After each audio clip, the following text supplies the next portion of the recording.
Good morning, Sonoma County Alliance. Happy Wednesday. Today we have a very special event.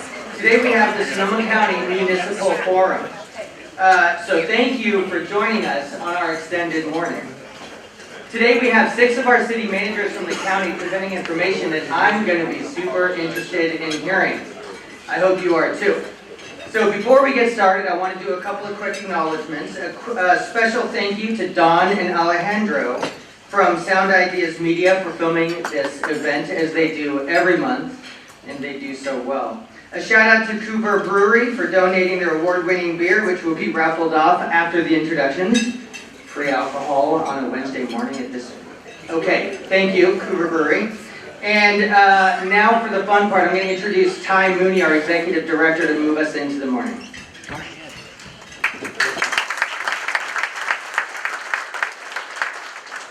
All right, good morning, everyone. So a shining spot for our morning, Bocce for Books, that we had in July, raised enough to get 2 more book vending machines for schools in Santa Rosa to help enhance literacy. So,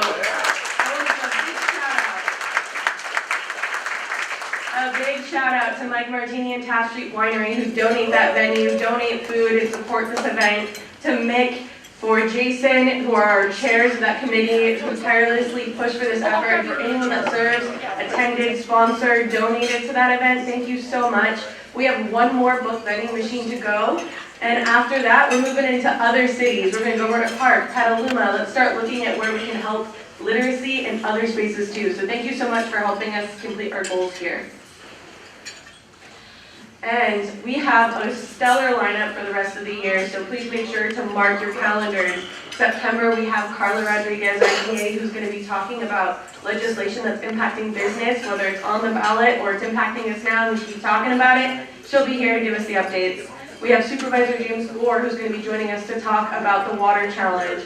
Rip off the Band-Aid style, get real in the nitty-gritty of what's happening with water in our county and beyond. And then November 6th, we are going to talk about the election with Brian Sobel. So please make sure that you're marking your calendar for these dates and that you continue to join us for these important conversations.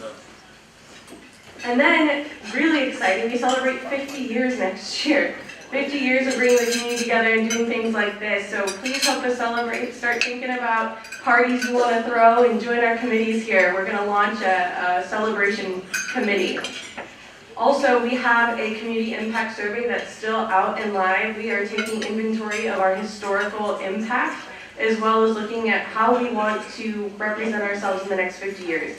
So there is a QR code on this table, and if you haven't taken that survey, please do. We're going to keep it open. And also on the table, there's a QR code to see the slides for today. I know there's some small font, and I want to make sure that you guys all can see it, even in the back. So the QR code will give you access to a PDF version of that. You can take it with you, look at it on your regular computer as well. But the Wi-Fi is out there too. If you need it, you can come tap my shoulder. And you'll also have little question cards. They're little for a reason. Short questions, not statements, short questions. And then there's some pens there too as you need them. So we'll have someone kind of walking around between speakers to collect those, so that way we can just hit the floor running here once the presentations are done.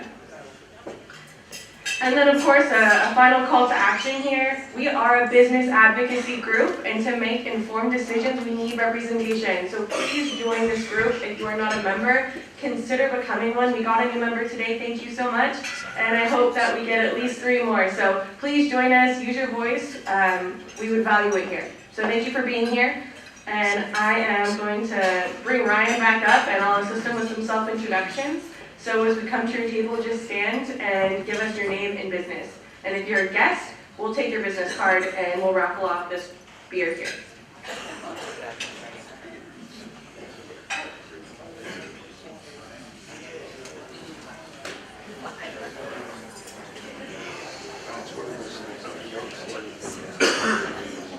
Good morning, Jeff O'Crafty, George Peterson Insurance, Santa Rosa City Council. Mark Stapp, Sonoma State and Santa Rosa City Council.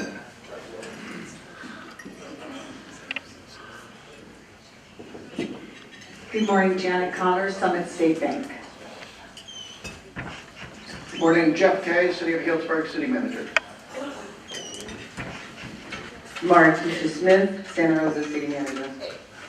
David Ewan, City of Sonoma City Manager. Good morning, Christopher Perez, owner of Core Electrical, North Bay Black Chamber of Commerce board member, and a member of the 100th Sonoma County. I brought a guest, is Chip Ortiz.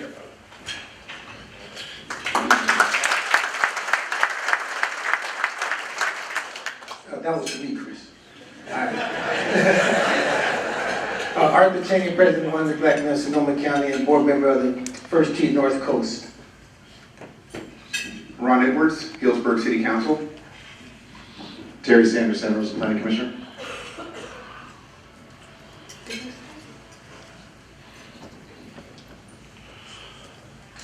Morning, everyone. Claudia Vecchio, Sonoma County Tourism.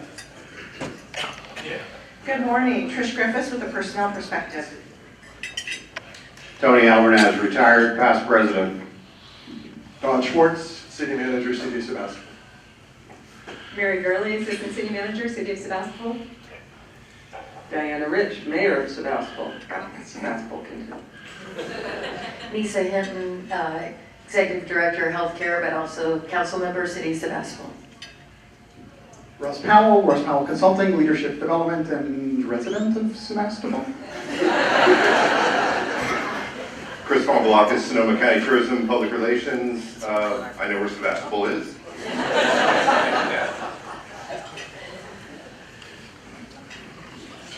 Patrick McDonald, legal aid of Sonoma County. Jim Bone, retired. Linda Bone, Summit State Bank. Kelly Ray, Wine Country Radio. Sherry Granzato, Exitos, Latino, Crush, and Bob. Melissa Galliani, Wine Country Radio. Tony Spizman, 707 Promotions, and I have my guest. I brought my son to Marcus Navarro today.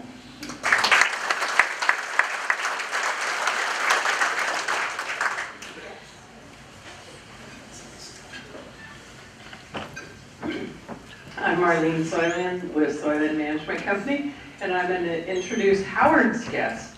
This is Kevin Bender, who's the Chief Banking Officer for Exchange Bank, and this is Troy Sanderson, who is the Chief Executive Officer and President of Exchange Bank.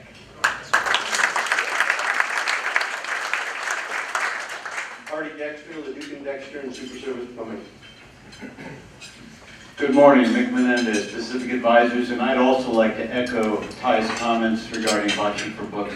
Thank you to all in the audience who supported our event. Thank you very much. Good morning, Greg Hurd with BKF Engineers. Ross Suskin, Century 21 Atlantic, past president, and no, I do not need a bodyguard. John Cregan, Santa Rosa Chief of Police. Mark Soyland, my sister does not have to follow. Jeff Owen, Exchange Bank. Kathy Goodacre with Career Technical Education Foundation, and I am pleased to introduce my guest this morning, Malloy Schaffner, the new Marketing Communications Manager at CTE Foundation. Chris Wilson, semi-retired. Good morning, Julie Dempsey, Realtor with Vanguard Properties. Good morning, Heather Thurber, Redwood Empire Realty. Good morning, Salon Whitehead, Boys and Girls Club of Sonoma Marin. Hello, Madeline Keegan O'Connell, the YWCA. Art Dyke with EPS. Kelly Bass Seibel with Sonoma County Tourism.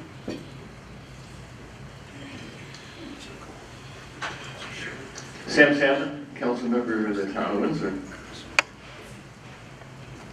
Andre Moran, Relgy Race Consulting Engineer. Good morning, David Kelly, City Manager for Cloverdale. Good morning, Sean Jean, Relgy Race Consulting Engineers. Hi there, Kelly Back, Exchange Bank. Good morning, Steve Bertelbaugh with Friends of Smart. Ramsey Brown with Exchange Bank. Good morning, David Brown, Adobe Associates, Civil Engineers and Land Surveyors. Dan Rosacci with the Round Arm Group at Morgan Stanley. Chuck Root, Double Eagle Financial, where cash is still king. Harris Weaver, Executive Director of Sonoma County Bicycle Coalition. Jack Byrne with Navigate Inc. Morning Alliance, Gerard Giudice, Vice Mayor of the business-friendly city of Roanoke Park. Good morning, Marcela Piedra, City Manager of the friendly city of Roanoke Park. Samantha Rodriguez, Executive Director of the Creighton Day Labor Center and Mayor Emeritus of Roanoke Park, and your current District 1 candidate for Roanoke Park. I'm Melanie Daggy, Cloverdale City Council, and owner of Sirius Mobile Solutions. Sean Loring, attorney and business law professor.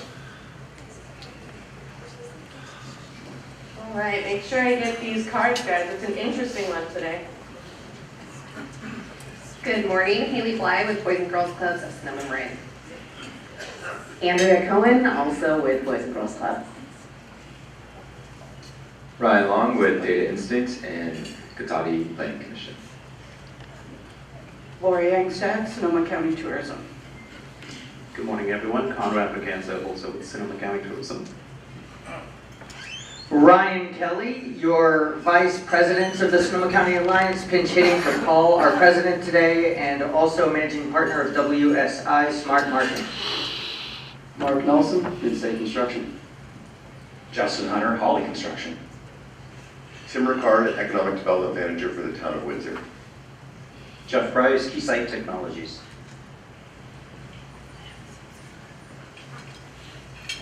Good morning. I have a guest with me, Keith Roberts from Supervisor Gore's office, and I am Brian Barrett, Financial Advisor with New York Life and Eagle Strategies. Good morning, Joanne Webster, CEO of the North Bay Leadership Council. Good morning, I'm Carlene Arning-Pate, and I'm the Chief Revenue Officer for the Press Democrat Sonoma Media Investments. Rick Carlisle, BKF Engineers. Larkin O'Leary, Common Ground Society, and I have a guest with me, Jennifer Briggs from MKM Structural Engineering. Bella Martinez with Common Ground Society. Roy Martinez, Exit Strategies Group, Mergers and Acquisitions, and also on the board of PEP Housing, and I am not related to her. Jim Fay, Carlisle Mason. Me too. Good morning, I'm Schroeder, NSG, and I brought a guest, actually my wife, CEO of Sadie Sleepers. Good morning, Brett Mikulski, UCP of the North Bay. Carrie Chambers, proudly serving 10 years on your Sonoma County YMCA board and with the New York Life Insurance Company. Allie Spitzer, Exchange Bank. Good morning, Marco Suarez, Economic Development Board, County of Sonoma. Good morning, Kevin Jones from Fast Times of Santa Rosa. I have a few guests. Norm Sheehan from Norman Sheehan Insurance Group. Letitia Henke from ARS Roofing and the founder and CEO of the Lime Foundation, whose centerpiece program is Next Gen Trades Academy. And Shui Sindel from Shui Sindel Photography.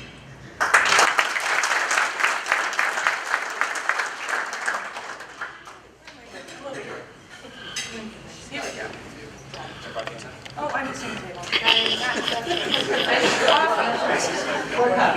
Lisa Wicki, Chapter North Coast Builder Exchange. I'm pretty excited to have my son in the room.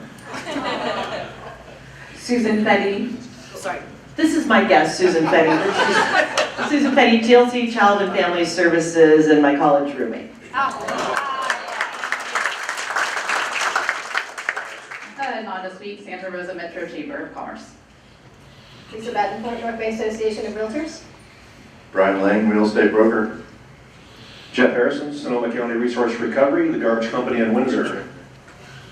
Drew Agent, ZFA Structural Engineers. Good morning, Mike Martini, Taft Street Winery. Dan Condren, member of SCA GMM Aug. Good morning, Kurt Nichols, retired past president. All right, we're back on track here. Don? Good morning, Sound Ideas Media and Couvert Brewery. Tawny Tisconi, Tisconi Event Management Solutions, and CEO at the Napa County Farm Bureau. Good morning, Gary Lennis, Loan Depot Home Mortgage, and I have a guest today, Michael Costa of Artisan Sotheby's Realty.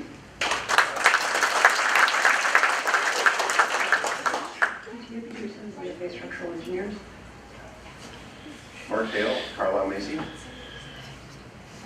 Jeff Woods, Santa Rosa Police Officers Association. Howard Dalton, good morning, Community Advisory Board with Exchange Bank, and as always, lots of other stuff. David Hagley with Summit State Bank and Mayor of Healdsburg. Ryan Stiles, Engel and Volkers Real Estate. Amy Haid, Construction Management.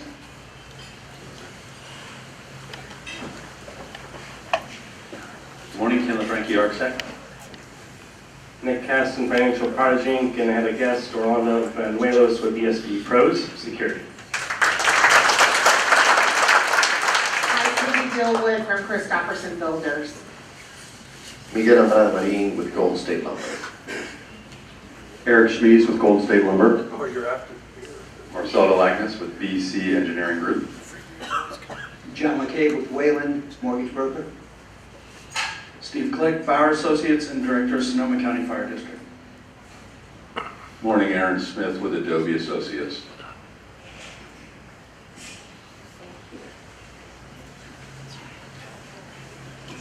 Good morning, Lori Mooney, North Bay Biz Magazine.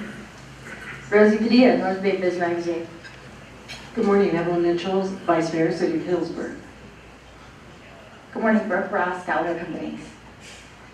Good morning, Efren Carrillo, Gallagher Companies, also CEO of Gallagher Community Housing. Good morning, Jeff Rowland, owner of B&L Glass. Good morning, I'm in between a guest and a member, so I'll just introduce myself, which really means I just didn't pay for breakfast, but I'm Ann Hamilton with Greenbelt Alliance. Good morning, Joe Dietzen with West America Bank. Matt Barrington with DNS Awards and Recognition.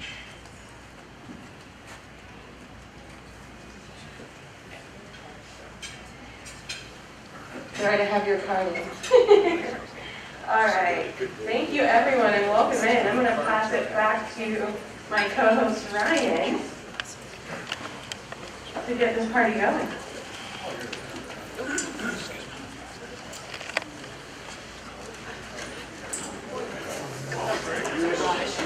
Okay, so it's going to be my honor to start the introductions for some of our most distinguished public servants in the county. So first I'd like to invite up Jeff Kay from Healdsburg. Jeff Kay has served as city manager of the city of Healdsburg since 2021. As city manager, he oversees 9 operating departments with a staff of 150 and a budget of $110 million. He previously worked for the city of San Leandro, a city of 90,000 residents in Alameda County. And in 11 years in San Leandro, Jeff served as the Economic Development Manager, Assistant City Manager, and City Manager for the final 3 years. Previously, Jeff worked as a Project Manager with Wilden Financial Services, where he supported city and county governments with economic analysis and infrastructure financing. Jeff holds a bachelor degree from Vassar College and a master's degree in City and Regional Planning from the University of North Carolina at Chapel Hill. Let's invite Jeff Kay to the stage.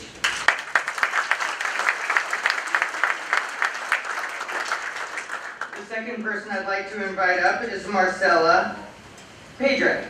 No, sorry. Oh, Piedra. I'm sorry, Miss Hughes. Oh, Jeff. Okay, are you introducing the next one? Keep going, okay. Don Stewart. Am I introducing one at a time? Thank you. So would you come on up then? I found out Paul was sick last night, guys, sorry. All right, good morning, everybody. Thank you. Sorry if I messed up the order. I found myself standing at a podium with a 6-pack of beer. Good morning, and thanks for having me. We appreciate the opportunity to be here. I'll also offer an apology. I'm going to give my 7 minutes or so and duck out. We have an all-staff training at 9 o'clock this morning back in Healdsburg, and it's a bad look for the city manager to skip out on a mandated all-staff training. So I appreciate everybody's forgiveness on that. I would love to hear my colleagues. A question I get all the time is, do the cities and the city managers talk to each other? And the answer is absolutely. We've got a great group. We meet formally monthly. We text, we email, we call. I wish we could do more, but it's a tremendous group that I value. So I mean no offense when I duck out for my colleagues, but I'd love to hear. But appreciate the opportunity to be here. Maybe I'll just take 10 seconds and talk about what a city manager does to save the rest of you a couple of seconds. I know almost everybody here probably knows this, but I forget sometimes and assume. Simply put, in most of our cities, the city council, which is of course elected by the voters, makes two hires. One is the city manager and one is the city attorney. In our case, and in most small cities, the city attorney is actually a firm that has one designated person and then a bench of specialists. And then the city manager's job is to hire, administer, and oversee the rest of the staff. So in my case, that's 9 operating departments: police, fire, public works, finance, planning and building. I won't go through it all. But the city manager's job is to oversee that day-to-day administrative operation. On a good day, I think the city manager is a bridge between the city council and the staff, taking that policy direction we receive and making sure it gets implemented and acted upon. On a less good day, sometimes the city manager is more of a wall between the city council and the staff, in good ways and bad.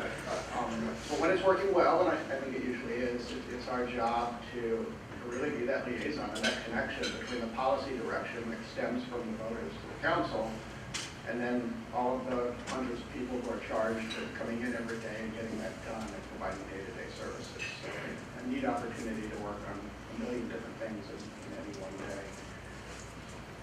I was asked to talk a little bit about a few different points, one of which is economic development. You may have noticed in that bio, my background is really economic development. So it's an important topic to me. Back it up. There we go.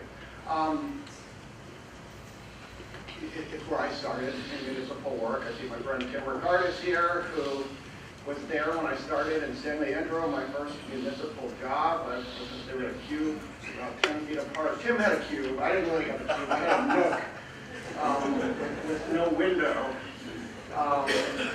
And yet we had fun. And we did economic development. So it's always been my passion and my interest. I'll say a couple of things about economic development that might be a little bit surprising. In Healdsburg, we do not have one dedicated economic development staff position. We're a small city, and part of the answer for that is we just can't have all the staff we wish we did. But another answer for me personally, because it's quite honestly not at the top of my priority list right now for positions we would add. And the reason for that is I think it's something that is, when you can, it'd be great to have staff for everything, but when you can't have that, it needs to be pervasive in the organization. I remember hearing, Tim, you might have been there, I don't remember, at a conference, Greg Blackwell was the head of the San Francisco Redevelopment Agency, and one thing he said is, many years ago, the most important economic development officials in my city are the public works director and the chief of police. And I think there's a lot to that. I think how a city takes care of its business community is not going to be done by one person with a specialized title. It's really part of the ethos of the organization, and you commit to it or you don't. I think you can also say that for the front counter staff at your planning and building department.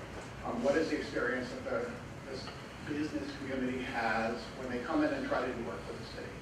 I'm still working on that process of making everybody in City Hall feel like they're an economic development official. It's a work in progress, but that's really how I think of it. Is it's something that we all need to be working on. And it'd be great to have one person dedicated, but when you can't have that, I think we all need to be involved. The other thing I'll say about economic development real quick is that for cities of our size, and I think most municipalities, one of the things that was mentioned to speak on was business attraction. And I've sort of come to conclude that I don't think business attraction for a city is a thing. There's so much sentiment, a lot of public officials in this room, that why don't we get a fill in the blank for that space? And having tried that for a lot of years, I just don't think it works. I don't think you call, name your favorite business and ask them to show up in that vacant space you have, or worse, call them and tell them to go find their own vacant space. I don't think that's a good use of limited resources and effort. I think it's so much more important to think about some of the things I've outlined here in terms of knowing what you're good at, taking care of your economic engines. You can see a picture of our plaza, which you all know, which is a wonderful asset. And then you see a car dealership and a lumber supplier. I look at our sales tax reports every quarter, and I know that all the things that Healdsburg is known for, which are wonderful, aren't the entirety of our economy. So I think part of one of my economic development strategies is just knowing who's important in our community from a revenue standpoint, from a business stature standpoint. Where do we see growth? Where do we see weakness? Which industries are struggling? And trying to be attentive to that and take care of them. To me, that's time better spent than cold calling some new trendy business that probably isn't coming. And if they are, it's because they already have their own metrics and know how to decide when they're coming. And then for a city like ours, thinking about land use and thinking about diversification is something that you really can only work on the margins. We don't get to control who comes to town, who opens a business, but we can make sure our land use makes sense for the businesses that make sense for us. There can be a lot of fads in economic development. Go get biotech, go get whatever else. Most cities aren't suited for whatever that current fad is or that growth industry, and just knowing what you're good at and what makes sense is important. And then lastly, as far as economic development strategy is, it's all about housing for us right now. I'll say this 3 times, over the course of I think 4 slides. If you can't house your workforce, you've got a problem. We've got a regional problem, a county problem, and a city problem in Healdsburg in terms of being able to house the people that work in our industries. And that's just getting worse and worse. So if you want to know what my strategy is, that's 1, 2, and 3 on my priority list right now. Asked to talk a little bit about infrastructure, what's going on. We have a ton going on. I'll stop doing that. We just passed the budget. I'll talk about that on the next slide. Our budget includes $44 million in funded capital investment. I'm very happy to say that just about half of that is grants, and a decent chunk, you'll see $6 million there, is developer contributions. We've had some major projects that either got completed or are in progress right now. Our city has done a nice job. We are in an enviable position in many ways, but we've been able to get concessions, extractions, exactions, call it what you will at the right time, but support from developers to help with the infrastructure that ties to serving their projects. So this is just a sampling of a few things on my mind. We're building our 2nd fire station. It'll be done at the end of the year. A community pavilion right downtown, a very generous donation to the Holy Family Community Foundation of 7 of that $11 million, taking an old long vacant industrial structure right downtown and turning it into a place for community events and our farmers market. We're currently tearing up our streets thanks to the grant from the Department of Water Resources, running a recycled water pipeline into town that will provide non-potable recycled water to athletic fields, cemetery, golf course, so that the next time we have a drought, those facilities aren't taking potable water that is precious and needed for residents or businesses. We have 2 streetscape projects running parallel, Grove Street and Healdsburg Avenue. You will see a massive redesign of part of Healdsburg Avenue. It feels like a highway at the north part of our town, and it will feel like a complete street with all modes and landscaping. And again, you want to talk about an economic development project, it's just making your street work such that the properties along there have better opportunity. And then we have 1 street that I've heard, it's in Healdsburg bad condition. I come from the East Bay where I know what bad streets are like. But one of our key arterials, March, I hear all the time, it's in terrible shape. And so we were able to cobble together, the council was really able to cobble together a lot of our street money, and we're going to tear that out and repave it. So just a sampling, but a lot of projects going on. This is an incredibly summarized short version of a very complicated process. I don't think I did that. The next one moves on, it's not me. This is really dumbing down the budget, but I don't want to bore you with our budget. A couple of themes for me as we put together a 2-year budget just recently. Our revenues are pretty much flat right now, which is not great when your costs are going up. I don't need to tell all of you, I don't think, that this is not a wonderful time for our economy. We've all seen the worst, and I'm not going to be trying for sympathy. But our sales tax is down a little bit and has been 2 years running. TOT is our hotel tax, 2 years running, down again. Some of you are feeling this more acutely than I am, but it's our biggest revenue source, and so it matters. Property taxes almost always trickling up, and thank God for that, but in most years it doesn't keep up with inflation, or at least the inflation of our costs. So it's kind of easy as a city manager when you direction to your operating departments is we're pretty much going to do, we're not cutting for the most part, but pretty much doing what you were doing before, and then we'll see what we can do for one-time projects. So that was kind of the theme of our budget. I also have really tried to focus on just, they say, plan the work and work the plan. We planned the work over the last several years. You can see all of these planning efforts that we completed, approved. So sometimes in our line of work we forget that then you need to do it, whatever you put in the plan. So I'm really trying to emphasize that we set ourselves a really ambitious work plan in a lot of different areas. So instead of doing another 5 work plans. We're really trying to focus on getting that done. So it's exciting, and that's part of what we're working on right now. And you can see a sampling of those right now.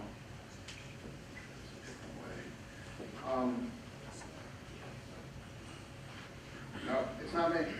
I'll send it back. So just to close in terms of priorities for us, I mentioned before we have 1 million priorities, but I try every day to focus on 2 or 3 things. I do my annual evaluation with our council, and so the council members here can tell you one of the things I do at that time. I'll give them a laundry list of 100 things I think we accomplished, but I'll also give them 2 or 3 things that I think are worthy of our heightened attention in the year to come. And this year was get that 2-year budget done. It was take care of our water and wastewater rates, which were way out of whack. It's done, and I won't dwell on that right now, but it was important. And deal with housing, and specifically we have a growth management ordinance in Healdsburg that limits us to 30 new dwelling units per year. This is a hot topic in town, but I'll just say I think that's at odds with what I said before, that you need to have the workforce. And so we have direction from a lot of folks, including our city council, very emphatically to look at options to modify that growth management ordinance. So this is the question that will be on the ballot.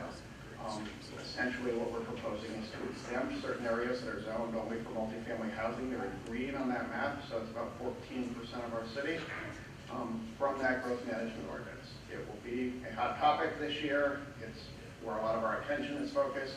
I cannot, and I will not, in my role, standing here as a city manager, advocate for a ballot measure. So I'm not going to do that. You're welcome to talk to any of the, you've got council members, you've got the mayor and the vice mayor here. They can say more. I think they've already been to this group in different fashions. But the simple answer to the question is, where's my priority? It's making sure we get the right information out this year to make sure our voters are at least informed to make a good decision on that. It's a whirlwind summer of what's up in Healdsburg, but I'll stop there. Thank you.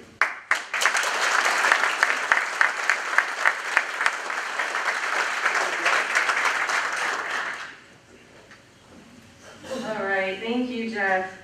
Our next speaker that we're going to be welcoming up is Don Schwartz. And Don has served as the assistant city manager in Roanoke Park since April of 2014. In that role, he's provided leadership to successfully attract new businesses to the city, contributed to a balanced budget each year, helped to establish a positive working environment, and increased community engagement. He has also been an instructor at Sonoma State University's Master of Public Administrations program over the course of the last 4 years. He has almost 30 years of experience working in government, community service, and nonprofit leadership, including 9 years with the county's administrator's office. Don holds a Bachelor's of Arts in Sociology from the University of California, Berkeley, and a Master of Public Policy from Harvard University, John F. Kennedy School of Government.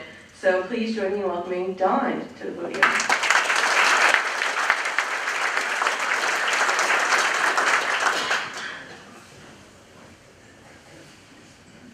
Good morning, and thank you, Ty. And Jeff, you make a tough act to follow who's gone, but I do know what to do with a 6-pack of beer anytime. But it's good to be here. Thank you. So the best part of my career, Ty didn't really get into, but for 7 months I've been the city manager in Sebastopol, around the corner, down the street a little bit, and that's been quite an adventure, and I'm thrilled to have that honor to work with the fine city council and really engaged community of Sebastopol. So it's a new role for me here, and I'm glad to be here. I'm glad to be part of that city manager kind of club that Jeff referred to. We do rely on and talk to each other frequently.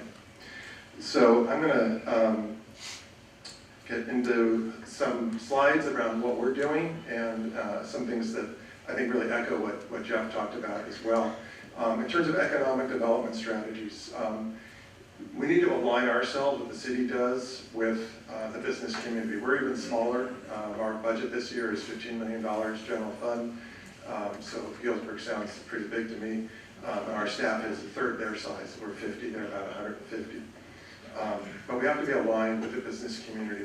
Especially when it comes to trying to bring in businesses or bring in visitors, we're not big enough to do it alone. Government isn't the right body to try and do that alone. We really need to be aligned. So a lot of what my job is to do some relationship building and connecting.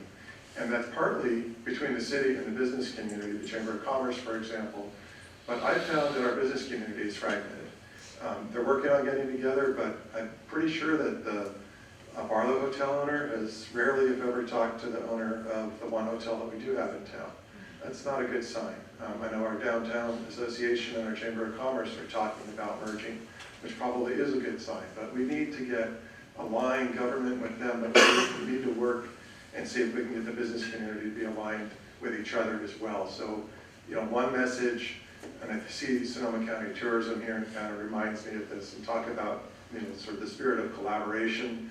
Their marketing strategy really aligns with us, and I'm really looking forward, Bonnie, to working with you and your team as we ramp up and do better at this. So there's resources out there in the wisdom of Sonoma County Tourism and the marketing machine, and they're great at it for Sonoma County, and we need to leverage that and participate with them as well as our own business community. We do have 2 hotel possibilities in the works. One has been on the books or planned for quite a number of years, and another one is relatively new. To give you an example of changing practices and culture, and Jeff is talking about what our role is, what local government can do. And I'm going to talk about the hotels in that context. So some of the things that we're doing right now, you can get your project approved, and this did happen. You get all your entitlements cleared with the City Council, and then you go to the Design Review Board, and they can suggest changes that are counter to what those entitlements were. That does not make sense. So that's an example of a practice. It doesn't cost anything to do something different. It just makes sense, and so it's a practice we need to revisit and see if we can align our practices with being a little more business friendly. Doesn't mean giving up on your standards. It doesn't mean reducing your fees. It just means doing things more smart. We're considering eliminating fees for pop-up events. It probably costs us more to capture and track the money that we bring in the fees. It's an idea from the business community. I think we're very open to that.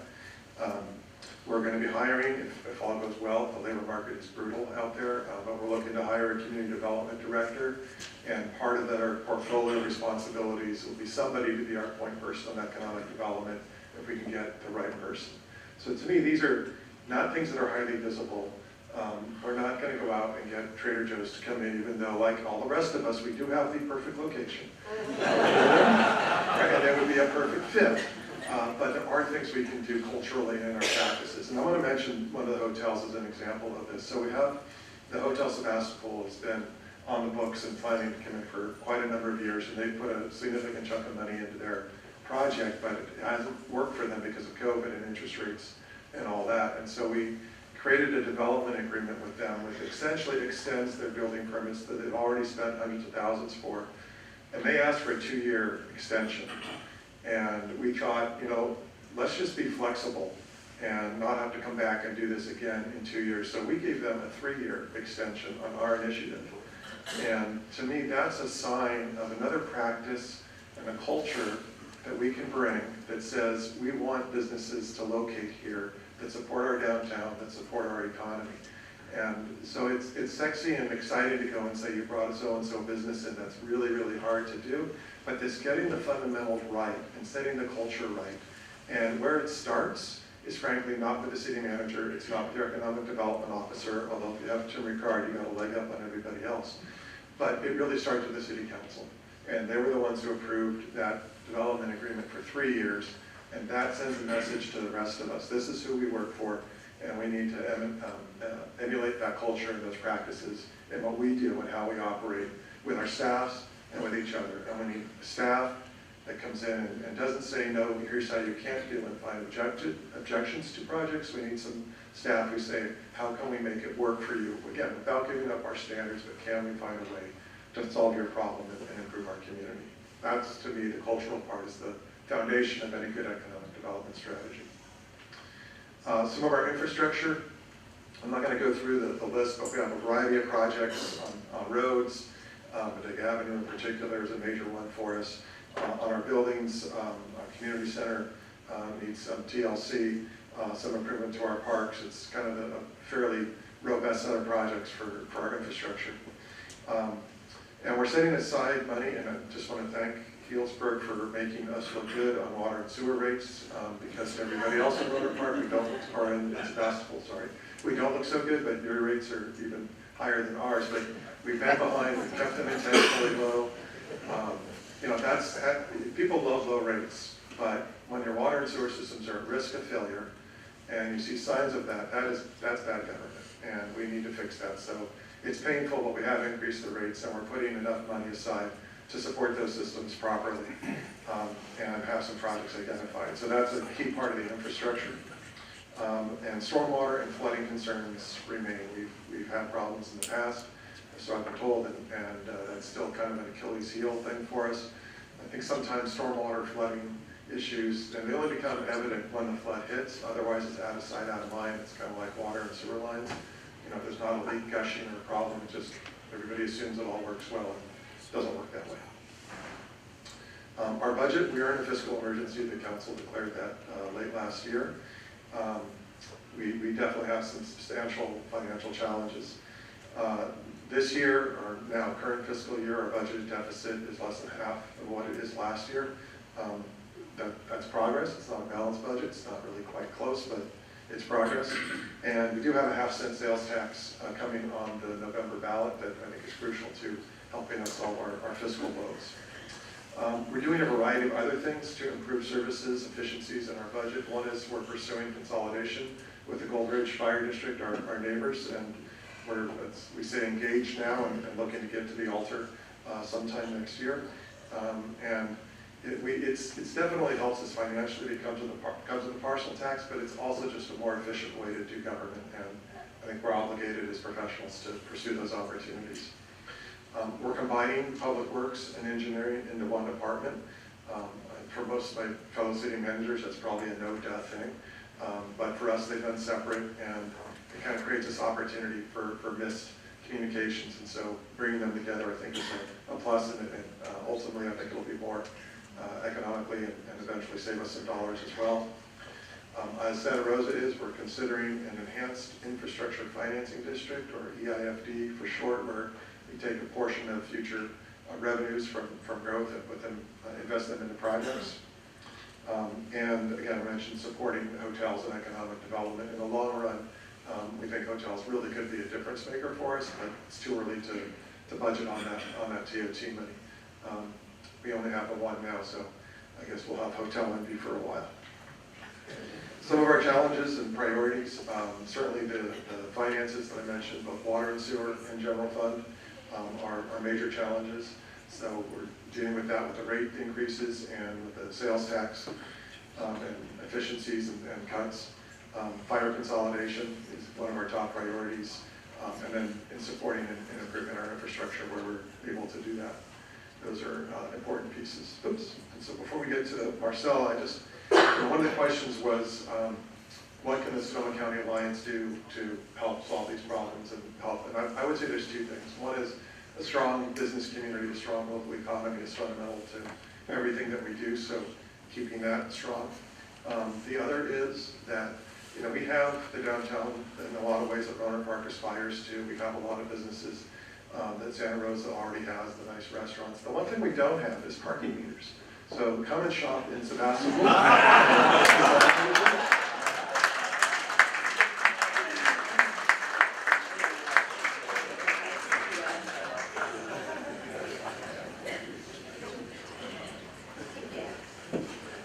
You guys, I was so excited to get Marcella up here earlier, I jumped the gun trying to get her up here with Jeff.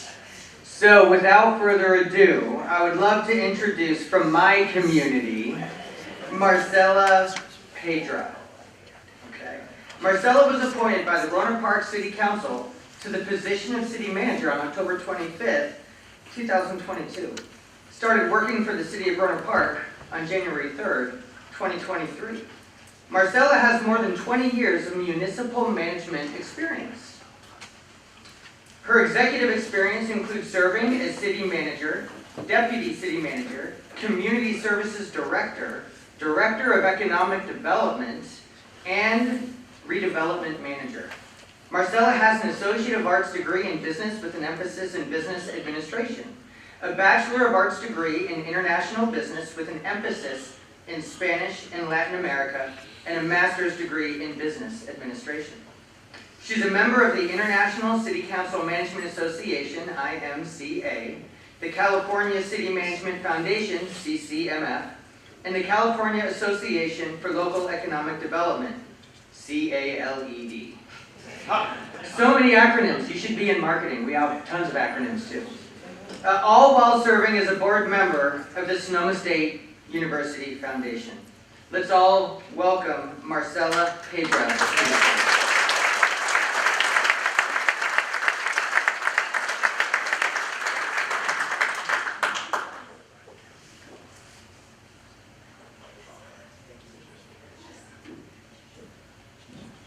Thank you. Well, good morning, everybody. It's definitely a pleasure to be here. I thank you for joining us this morning and actually listening to what is going on in our respective communities. You all play such an important role, obviously, as everybody was introducing themselves. I mean, look at the type of mix of representation that we have here. So it's great that you took this morning and listened to what each of us has to say about what is going on, the great work that everybody is doing here in Sonoma County. So again, thank you for being here. So I'm sure that you saw that there's a theme here with our presentations as far as what we're covering. I want to first start off that as a community, it is very important that we're focused, and I talk about, especially with our staff, that we have an alignment going on within, our local government. And when I talk about alignment, what I mean is we have our residents, right? Our constituents. We have our residents. We have our business community. We have our visitors that come in to our respective communities. And that's so important that we focus on that. And then you obviously have the council. And I know my colleague Jeff indicated what the role of the city manager is. That basically you have the elected official setting up policy. And for us as the administrators, we work as a city manager, we work with our executive team and ultimately our employees to be able to deliver on that policy and that vision. And so what I wanted to start off with is sharing with you a process that our city council does at the beginning of the year, which kind of sets the tone for how we are going to move forward with our respective work plans. And basically what that is we start with a strategic workshop with our council, our executive team, and ultimately we engage with all of our employees at the city so that everybody's clear what direction we're going. I think that is so important, and that's where that alignment comes in and that focus comes in terms of our service delivery. So I wanted to start off by sharing what we did back in March of this year with our council. So we looked at 4 broad-based goals, and when you look at those, they basically cover just about every operation that a city does. I mean, when you think about all of us, and you're going to see that throughout the presentation of each city manager, we are all in the same business. We are here to provide public safety to our community, to deliver water, sewer, and obviously do quality of life by offering community events and just making sure that we deliver the service and that we serve the public. So we're all in the same business. But with respect to the city council, with the city of Rohnert Park, which by the way, we have a great city council, not because they're my bosses, but we really do. And it's very important that we work well with our council. I cannot emphasize that enough. It is extremely, extremely important. People from the outside see that, they see the kind of relationship that you have, it sets the tone. I mean, if there has been something with the recording of council meetings is everybody's going to watch you at one point. They might not see you when you're at the dais that night, but they will come back and see how you behave. So think about that. I mean, we talked about what's important in terms of, making sure that you provide the best space possible of your community while it starts with the council. So that's so important that we make sure that we are giving the impression that, we have a great community. So in terms of our goals, what does the city of Rohnert Park have? So for us, it's important that we look at our financial sustainability. We've been talking about the importance of having a strong community to be able to deliver the services that, our residents, visitors, and businesses need. Quality of life, being able to provide the events, the activities that, we all enjoy doing. Planning and infrastructure, we know that our systems, our buildings, our water, our sewer lines, they need attention. For us, we are a city that's about 60 years old. Well, we need to start investing in that infrastructure. So that is a key focus for us. And then also, what we see as our most precious asset is taking care of our employees. Because really they are the ones that are out there making sure that we are taking care of business. So it is important for us that we look at the organizational well-being of our city employees to make sure that they're taken care of. So those are our broad-based goals. Then we look at what are our priorities. We know that we are in the business of providing municipal services, but what do we really want to focus on in terms of our priorities? And we went through this process as well as part of our strategic plan workshop that we did. And what are those priorities? Basically, you know, I'm sure everybody has heard about it. We are very, very excited to bring in a downtown project to our community, what we consider the heart of our city. And so that's a project that is so dear and important for us. And so that's, you know, one of our major priorities. We also are focusing, I mentioned earlier that our infrastructure needs attention, so that is a big area where we want to focus on, infrastructure and also beautification. You know, it's really important, and I'm sure we all do this, when we travel to other communities, we look at, and I say, if you really want to feel, you know, that city, drive through their roads. I mean, because your car will be able to tell you how that community feels, right? And so the streets are so important. And also, you know, believe it or not, is as you drive through your cities, is, you know, sometimes we don't think about this, but, you know, the graffiti is also, you know, is that an image that you want to have in your community? Shopping carts throughout the area. You know, when you think about those things, that is so important. And we are very fortunate in the city of Rohnert Park that we have a code compliance that takes, as our name says, a very friendly approach with our business community and our residents. But that is the view. That is the view that, you know, not only your residents, your businesses, but your visitors see. So that is so important and critical for us. And then we also have very excited project that we are doing in partnership with the Petaluma People Services is the Rohnert Park People Services Center. We're so excited. We're going to be ready to open up that center in October. And basically what it is we're trying to provide a center where our residents can go in and get everything from assistance to, you know, get assistance with housing, case management. So we're very excited about that. So that's, you know, those are our top priorities that we're looking at for this fiscal year. We talked about budgets. We're very fortunate that we had our council approve and adopt a balanced budget. As you heard from some of my other colleagues, we are assuming a flat revenue forecast. We know the economy is not doing the best.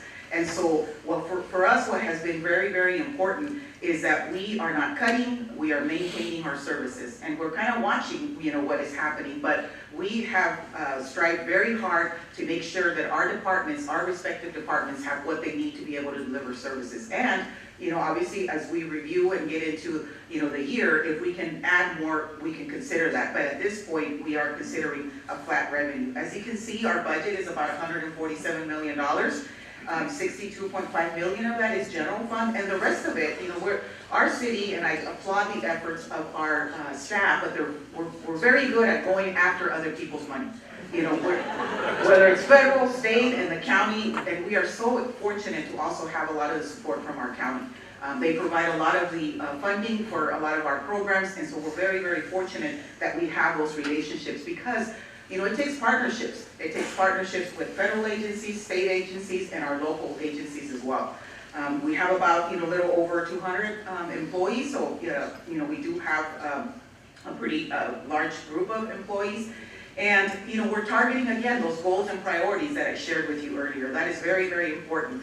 You know, trying to target as best we can our deferred maintenance. And also, as I said, you know, seeking other funding sources to be able to leverage. I mean, you see that we have 84 million as part of our special revenue. A lot of that, the majority of that is grants. And so, you know, that's what's helping us also be able to provide, you know, the great service that our community deserves. And I know this is kind of hard to see, but this gives you just an idea, and I know that with the previous, you know, our city managers indicated, obviously the majority of our revenue comes from sales taxes. So we keep an eye on that. I mean, I'm sure you have read, we lost some businesses in Rohnert Park, and obviously that affects, you know, our sales taxes. But, you know, for the most part, you know, we have remained flat, which is good. And then we have property taxes, and then TOT, of course, are the largest revenue sources for our general fund. In terms of expenditures and departments, of course, I'm sure not, you know, different from other cities. Public safety takes the majority of, you know, the pie there. Usually they always do. It's a 24/7 operation, so you would expect that. For those of you who may not know, we are fortunate to have a Department of Public Safety department, which basically means that we have public safety officers that serve both as police officers and fire. And so that is extremely important for us because, you know, our response out in the community is great because they are trained to be fire and also police. But again, they take the majority of our expenditures. And then, you know, of course, the non-departmental, which includes all of, you know, the basically administration and everything that comes with that. So in terms of economic development activity, so one of the things that we have strived for in this past year is to reignite our economic development. We know how important it is. And it's important that we take care, as you saw, the majority of our revenue is sales taxes. And so for us, it's important that we keep track of what's happening in our business community. And so one of the things that we did, and I thank the council for their support, we actually created within the city manager's office an analyst position that is just strictly targeting economic development and our initiatives and activities that we have with respect to economic development. It is so important, and I can't emphasize this enough, that, you know, when a business, a developer comes into City Hall, it's very important that they have a champion, they have a cheerleader that can guide them through the process. We know how sometimes difficult, you know, working and navigating through the government process it can be.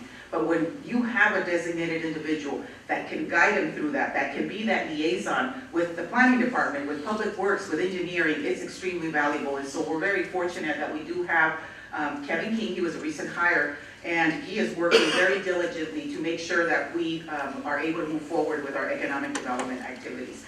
So one of the things that we did is what we call a customer service program. And basically what that is we launched a business visitation program. So we go out and visit businesses, and it's just city staff, and we do invite our mayor and you know, another member of the council to join us. And it's a confidential, you know, visitation that we do, and it's basically saying, hey, how are you doing? What can we do? What process can we improve? And it's so valuable that we do that because we're able to hear from the community, what can we do to make it better for you? I mean, and then we find out, are they planning to grow? Are they planning to expand? So we are very excited about that. Of course, the retail recruitment for the downtown, that's a very important project for us, so we're looking at that as well. We're also, we know the county is going to be opting into the micro enterprise home kitchen operation program, and so that also gives another, you know, opportunity. We know these types of operations are already happening in our community, and so how can we support that effort? We are updating our promotional material as well, and we are also helping. I mean, I'm sure, you know, you all have seen them. We have commercial areas within our communities that are vacant. So we, again, with the help of Kevin, who is our designated analyst, he is working and actively talking to these property managers and saying, how can we help you?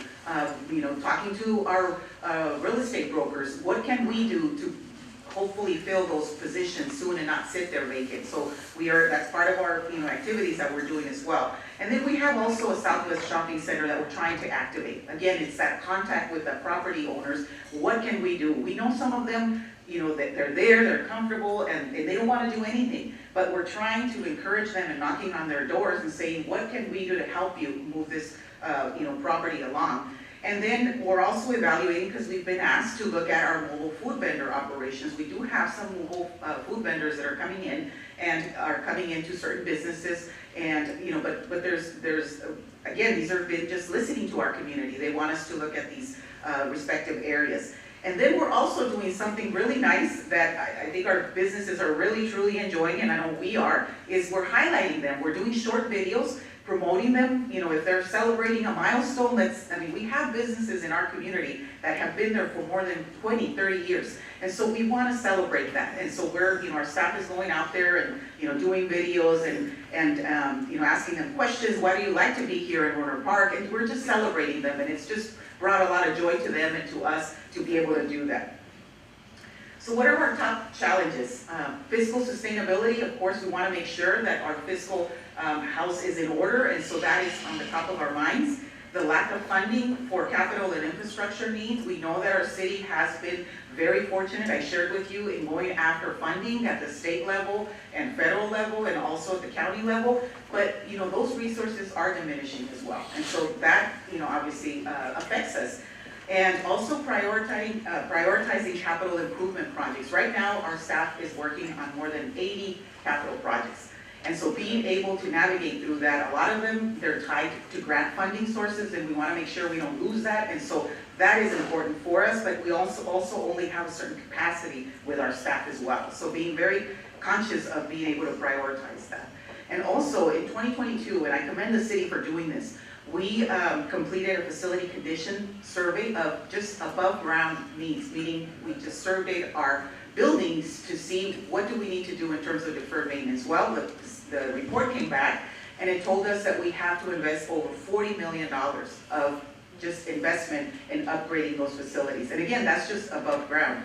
I mean, we haven't even looked at, even though we are investing a lot on water and sewer improvements, and I have a couple slides that talk about that, but that's just, again, above ground. We know we need to invest in our infrastructure. So that's a top of mind challenge. Again, the deferred maintenance and aging facilities and street infrastructure.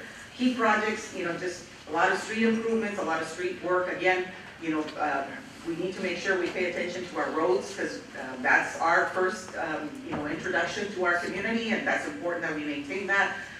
We have several creeks throughout our city, and so we're looking at doing improvements throughout our creeks.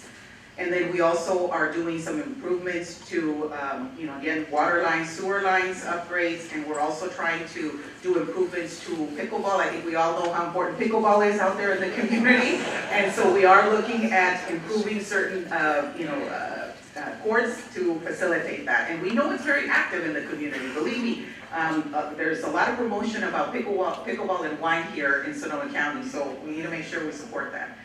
And just really quickly, some private updates, a lot of construction going on. We have SOMO, which is building single-family homes out there. The council recently approved a town home unit project on Snyder Lane, and we're very excited about that because it does offer first-time homebuyer product, so we're very happy. We have a mobile home park that's expanding some park spaces, and then we also have, speaking of pickleball, you may remember that we lost our theater, our only theater in Rohnert Park, but it's being reutilized, and so we're very, very excited. It's indoor pickleball courts that are going to be going into that facility, so we're really excited about that. It's just going through the process right now.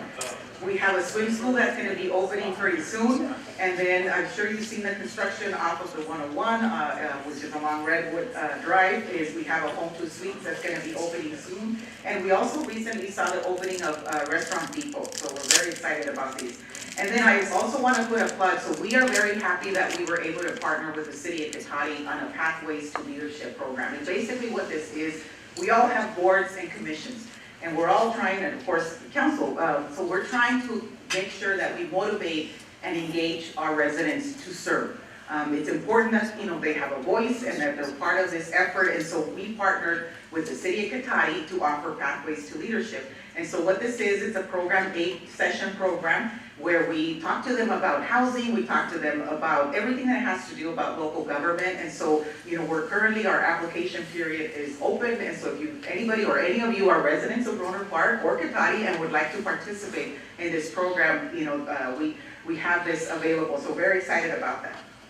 And of course, very active. If you want to know more about what's happening in our city, please, we recently launched our Friendly City Spotlight community newsletter, and a lot of information we put out. So if you want to receive that, please, of course, social media, where, we do a weekly community voice column as well. So try to, again, put out the great news that we're doing. And finally, again, what can Sonoma Alliance do is just be a great partner with us and support us, and just, again, thank you for the invitation. It's nice to be able to speak to you this morning. Thank you very much.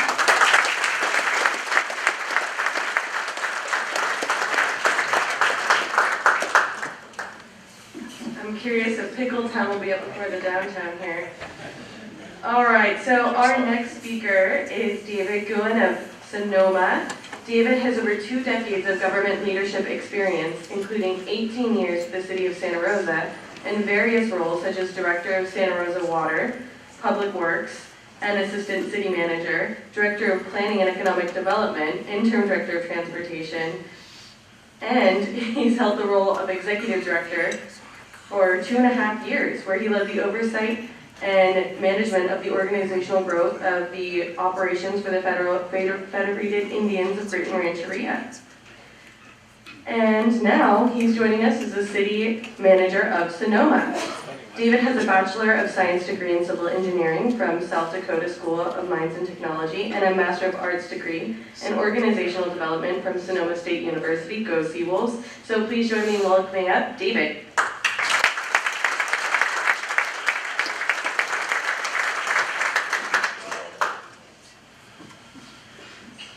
Thank you so much. It's good to be back. I think last time I was here was 2017 during the fires, so it's good to talk to you all again.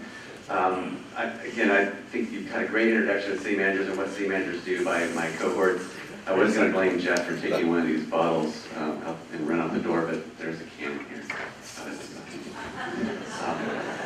So we are, just as you just heard before, we work for the city council. The city council is voted in by the public. It's really important for us to all be on the same page. And as you just heard before, all cities go through a goal setting process. So we did that early on in our process. We did that in February and talked about what do we want to accomplish. And so our city council established housing, obviously is number one. There's no order, but housing was number one, is with both cases. But we also talked about annexation, unification, and service sharing across the valley. So in Sonoma, we work with the valley, but we're not an isolated island in the valley. We work with Sonoma Valley, we partner with them, we provide services throughout the valley for our youth. We talk about economic development and economic stewardship, climate mitigation, adaptation, parks and recreation and community services. So the city of Sonoma, most people does not have a Parks and Rec department, so it's something that we're working through and trying to figure out how do we manage that through the number of parks we have, the plaza, our rec programs, arts programs, everything we want to do as a city and how do we manage that. So say all that with a caveat as we start talking about the budget. I'm going to talk about the budget first because that really drives everything we do and what we can do in the city. So our city is slightly different, some of the ones you've seen before, more similar to Hillsburg, that most of our money comes from TOT, hotels. So our visitors are a key piece to our economy, both in our hotel stays but our sales tax as well. So a lot of our revenue comes from our hotel tax, the TOT, and we do have property tax, and then we have two sources of sales tax, our sales tax and then a local measure. Where that money goes is very similar to what you saw before. Public safety obviously is the number one. We don't have public safety within our city. We are a small city, so we contract those out. So we contract with the Sheriff's Department to provide our police services, and we contract with Sonoma Valley Fire to provide fire services. So those contracts in this past year have gone up. They have the same restraints and constraints that everyone else is seeing in terms of cost. So those contracts went up as we saw revenue drop from our TOT hotel stays and people visiting. So those two things go in the opposite direction are a problem for cities, which essentially causes a deficit. And so, but budget I presented to our city council was a structural deficit moving forward in the year, which is pretty common that we're seeing among cities. So it is a gap we're trying to solve for, about a $2.5 million gap. For a city our size, that's something that we're taking very seriously. So we are looking at a revenue measure in November to address this, not only to address the deficit, but also to establish a Parks and Rec department and try to enhance our services so we don't have to stay flat and keep the same level of services that we're providing now. There is a desire for people to want to do more. We want to provide that more. We want to enhance what people are seeing in our community. And so we're also looking at our processes, looking at areas where we can reduce cut, where we can combine services. So I made 3 hires recently that are key for this. One is our new finance director. We didn't have a finance director in place, so that's key to getting our budget back on track. We have had a lot of turnover the past 5 years. That's one thing as a city manager. If you can keep some consistency, you can start to see some things get done and move forward. We had, since Kathy Capriola left, we had a number of turnover in the city manager position, and that causes disruption. It causes things to fall through the cracks. And so we've been spending a lot the past year just cleaning things up, identifying your areas. For example, the finance directors already figured out how we better invest our funds to not just sit in a bank account earning 0.1% interest and really go after the higher interest rates that are out there. It's simple things like that that we have to keep an eye on as running these organizations. We also are looking at our PERS and how we can address that and get a better handle on how we're funding that. The other key hires we made are the community development director. So that's when we're right off the bat combining building and planning. Again, no-brainer for a city our size. They were separate. Miscommunications really didn't help the business community in terms of moving through our process. So We brought those together, so we have one point of contact for doing business in the city, and we're changing that. We've got a new building official, new planners, essentially a whole new planning building department in the city of Sonoma. So we're looking at trying to figure out how to get things done, move projects forward, including housing, businesses, and vacant retail spots. And then the third position I hired, which is interesting, is a cemetery manager. We're pretty unique. We own 3 cemeteries in the city of Sonoma. That's unique for cities. Most of them are private or they're districts. So this is something I've learned a lot about. I know a lot about how to bury somebody and all the nuances of that. But it is, I think there's only 2 or 3 cities in California that own cemeteries. So it's a unique situation we're in. They have been neglected for years because that's not the typical function for a city. So we brought a cemetery manager on. We were fortunate to get the cemetery manager from Petaluma, Cypress Hill Cemetery, that came over and is going to run our cemeteries. And so we're going to turn those things around, clean them up, increase our capacity, start providing local places for people to stay. Like I say, it's the cheapest long-term housing you can buy in Sonoma. We will take care of you. And they are a huge asset for the city. They are beautiful. We have a historic section. General Vallejo's up there. There's a lot of different people up in the historic section. So we are going to be looking at how do we maximize and utilize this community asset to make sure it's available for everybody if they want it. So that's a huge different change. On the flip side, we are trying to engage and bring more people to the community, so doing new things. We did provide transcendence to homes. We heard they couldn't find a home. We reached out to them and said, hey, come this and we'll help you out. So that's been going really well. There's a show next weekend. If you want to come see Transcendence, come on down and spend money and go to restaurants and have a good time. It's been going really great. We're talking about future plans already if things don't work out. So part of our job is to figure out how do we establish programs that get people into town. We are also working with our hotels about renewing their TID, that's Tourism Improvement District. That's 2% hotel tax on top of the TOT that goes to advertising and bringing visitors back into Sonoma. So we're working on doing that with them, which will be going to council in end of August. In addition, we're constantly doing events, marathon obviously, we have theater programs, Spastiani, our Tuesday night markets, a lot of different programs that bring people into town and try to keep people working through. The other big thing that I've talked about is the business attraction. I think this is important here, is that we've heard it before, the miscommunication between planning and building the businesses, the chamber, and that's something that we saw right away. We start, for example, I think from coffee shops to champagne bars across the board that have come in over this past year. And one of the things we see are people are starting to do ribbon cuttings and they haven't gotten their permits or they don't really know all the things, and it just turns into a problem. So we work with the chamber very closely. We actually fund the chamber to be our economic development arm to help get out there and talk to businesses before they start going down that path of occupying a building, make sure they know what it takes, what the rules are, and to get them to us as fast as possible. We always tell people, talk to us sooner than later, because if you talk to us sooner, we can help you. If you talk to us the day you cut your ribbon, it's going to turn into a mess. And so we're trying to get ahead of this and move forward. Unfortunately, Monday Bakery, that was one where hit the paper, they ready to cut the ribbon, they didn't even have permits. So we have to be the bad guy, which is unfortunate. So that communication is critical. It's something I think we're all working on, and how to work together and make sure that everyone knows the process. We're here to support them and get ahead of these things. The other big thing we're working on is updating our general plan. This hasn't been done for a number of years in Sonoma, so it's a comprehensive update of our general plan. So we have a unique opportunity to change and set our city up to how we want to see it grow. So we're looking at land use and identifying where we can increase densities, identifying where we can put housing. We do want housing, no matter what anybody says out there, we want housing in Sonoma. So if you're our developer, come. We have a whole new team ready to figure out how to make that happen. We want to get housing in there, we want to get development in there, we want to start looking at our parks, open space. So this is a big project that's going on right now, and we're actually going around to every big property owner in town and asking, what's your dream? What do you hope to see on your property? What do you want out of that? And talk to us now, because now's the time to get that in the process, get that land use changed. Let us do the environmental process for you through the general plan, and then you're off and running once that's done. So trying to be as proactive as possible to make sure people understand what this is and how powerful this document is as we move forward. So the other things I mentioned before, we do not have a Parks and Rec department, so we are looking at figuring out how to establish that within the city. This is a picture of our plaza. I think it's one of the best plazas. Sorry, Jeff, but I think it's the best plaza in Sonoma County. Because I think one of the things that people do come to our town. I see busloads of tourists dropped off in front of my office every day. So that's part of what we are and what we do. But we also have to figure out how to make sure we support our community. And so coming back to housing, as Jeff mentioned before, we're all in the same boat.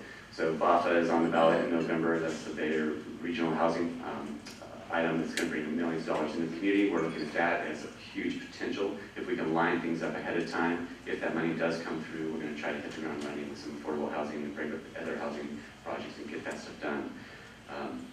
And so, with that said, one of the questions was, what can you do for us? I think, as we've heard before, come spend money, shop, go to Transcendence, but also come do business with us. So we do have vacant shops on our plaza. We do have potential housing sites. I have heard over and over again, oh, someone doesn't want that. Oh, I hear 5 years ago stories and problems. One of the things I keep telling people is, please stop telling me that. I've heard that before, but we've changed things. We're moving forward. We're looking forward. So let's figure out what we can do together to figure out how to address things. So please come to Sonoma if you have interest, you have thoughts, you have housing projects you want to get done. Let's talk. We've got opportunities for you. So again, as mentioned before, we can't do this without the City Council's leadership. I think I do have the best council. None of them are in here, so I'm not going to gain with that. But we have a council that is working extremely well together, and I can't tell you enough how important that is for a city manager, for a community. The community sees it. They see the community the council working very well together. Working together, they don't always agree, but they work through issues together, and we get stuff done. So the council is incredible. I'm fortunate to work with them, and looking forward to doing some great things. And so thank you so much for taking the time with us, and I'm going to turn it back to you.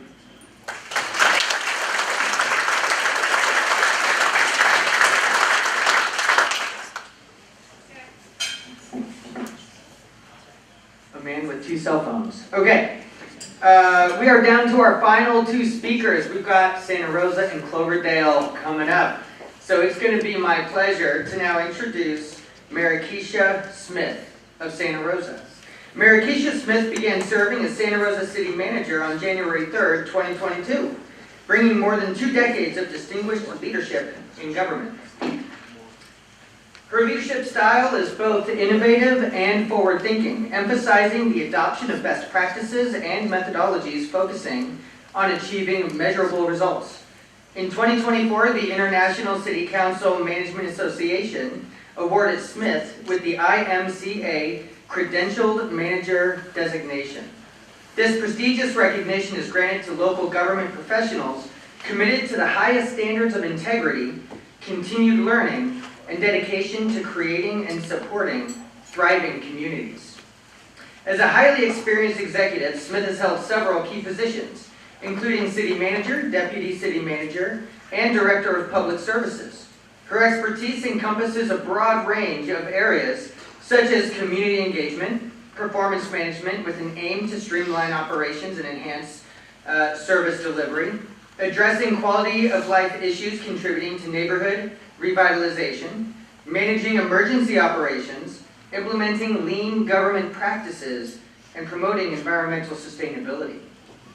Throughout her career, Smith has been an active member of various boards, including Sonoma State University Foundation, Commission on Housing and Support Services, Bluegrass Community and Technical College, and United Way of Bluegrass. That's so cool.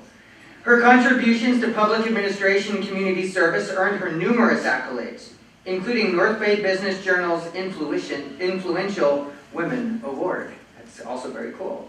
City Manager's Innovative Government Award, Public Technology Institute GIS Award, the NAFA Fleet Management Association Top 100 Award, among many others.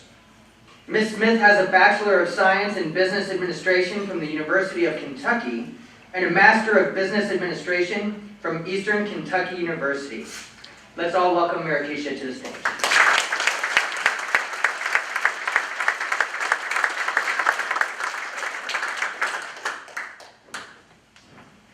All right, so good morning, and thank you all for being with us today. Also want to thank my colleagues for being here today, because oftentimes city managers get a bad rap. You know, we're going 100 miles an hour, and everybody is Monday morning quarterbacking, you know, what they would do different. But I can guarantee you, most of us in the room who are driving down the street and we see blinking and flashing lights and we get nervous. Or we see a stop sign down and we get nervous. So we never turn off. So I just want to thank my colleagues for being here today. So I won't go into too much. I appreciate my colleagues for having a discussion on the role of a city manager and understanding council goals and priorities. So I won't go through all of our council goals and priorities. I'm guessing that they will send this presentation around. But when we do council goals and priorities, there are so many advantages to us as city managers. One, they allow us to facilitate effective governance, right? Strategic planning, and it gives us a community focus for planning. So it's a big undertaking to do council goals and priority sessions because there's so many things that we have to tackle, but we only have so many resources, whether that's personnel or financial. So we have to make certain that, one, that we are listening to our community. Community surveys are great. Getting out, talking to your community members, your constituents, your businesses. That's really important when we talk about goal setting priorities. We did kind of do ours in priority order, and the first thing was promote citywide economic development. One of the things that we included in our economic development statement was preserving historical and cultural integrity. Because a lot of times what you hear is we're moving too fast, we're going too fast, and we're not really focusing on the landscape of what the city used to be. That people want the city to grow, but they still want the nostalgia of what was here before. That can be very hard. You have a city that used to be 20,000 people, we're now 176 or 178,000. So we still want to grow, but we want to still keep the integrity of the city. Then we have achieve and maintain physical sustainability. We are in a situation where our revenues are not keeping up with our expenditures. This has been going on for some time now. All of our cities have discussed this, so I won't go too deep into that. Plan and encourage housing for all. So oftentimes we talk about affordable housing. For me, it's workforce housing and housing for all. We have generations of Santa Rosans in here who are concerned about their children being able to continue to stay here. It is very expensive to own a house here. Addressing climate change, fostering a safe, healthy, and inclusive community. When we talk about economic development, and I'll go into that in 1 second, you cannot have a vibrant community if it is not safe. And then, oh, did I miss one? Oh, yes, I did. Invest and develop and maintain the city's infrastructure. So many years, and all of our city managers have discussed this, we have kicked the can of infrastructure down the road. So that's just not unique to us, it's unique to every city, so we're not an outlier. When we talk about, go back to number 3, we want to support our staff. We are only responsible for the assets. So the staff have to do the work. So we have to make certain that we have a healthy environment. We have to make certain that we're taking care of our team, especially in the window that we're in now, considering what our staff, they had to rebuild. I was not here during the rebuild time, but when you saw the look on the face, when you saw the exhaustion of the team, that's real because they didn't stop. When we had COVID, our teams didn't stop. They had to go. They had to keep going and going. So you have to make certain that you're taking care of your team. Let's talk about economic development. So the first thing that we had to do at the city of Santa Rosa, we had to have a roadmap. One of the things that we did not have is we did not have an economic development plan. So where are we going as a city regarding economic development? So part of our statement was we wanted to foster sustainable economic growth and community vitality and ensure financial resilience. How many businesses actually went under during COVID?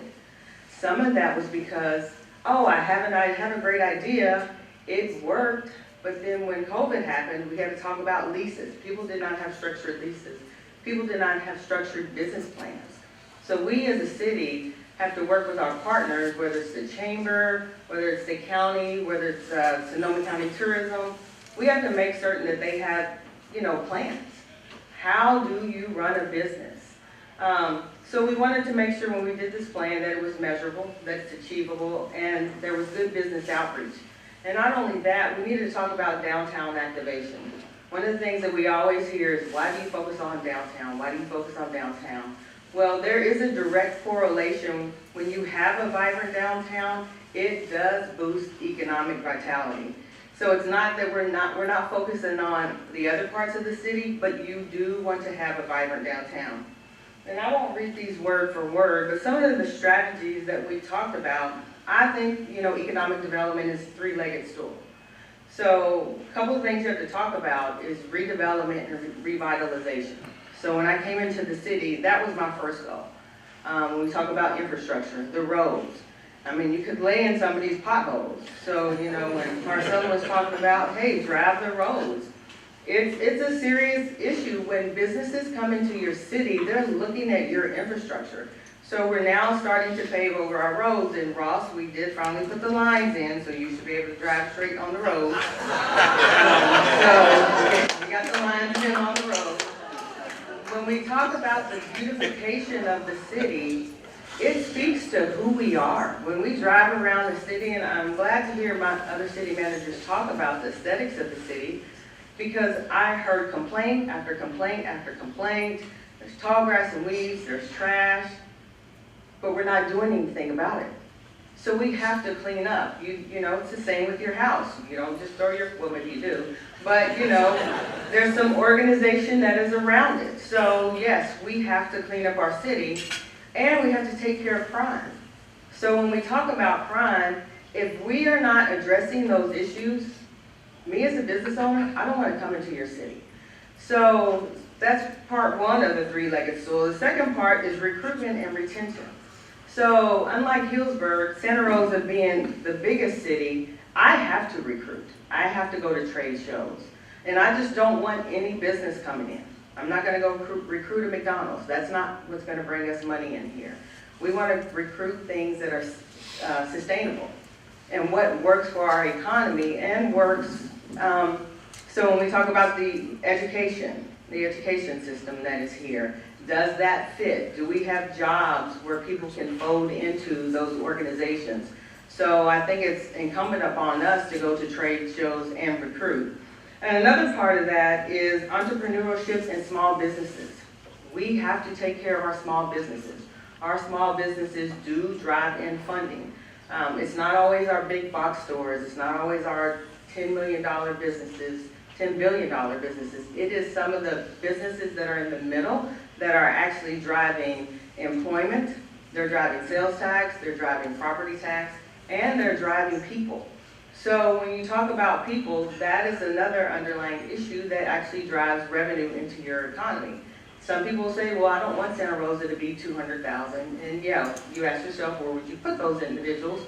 But that drives in revenue to your city. So I look at economic development in three different stools. So we also want to focus on tax increment financing. So one of the things that we struggle with as city managers is redevelopment went away. So now how do we bring in money to do housing?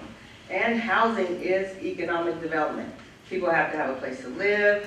How much are you spending on rent? How much are you spending on property? So we have to find a way, again, for that workforce housing, because housing is economic development. Another thing we're working on is a one-stop shop. So when I come into the planning department, I don't want to talk to 7 different people. I don't want to have to go to seven different agencies, right? We want to make it simplistic for people to get permits, to get it through the system. We want people to be knowledgeable about it. So we are working on a one-stop shop for business license and permitting.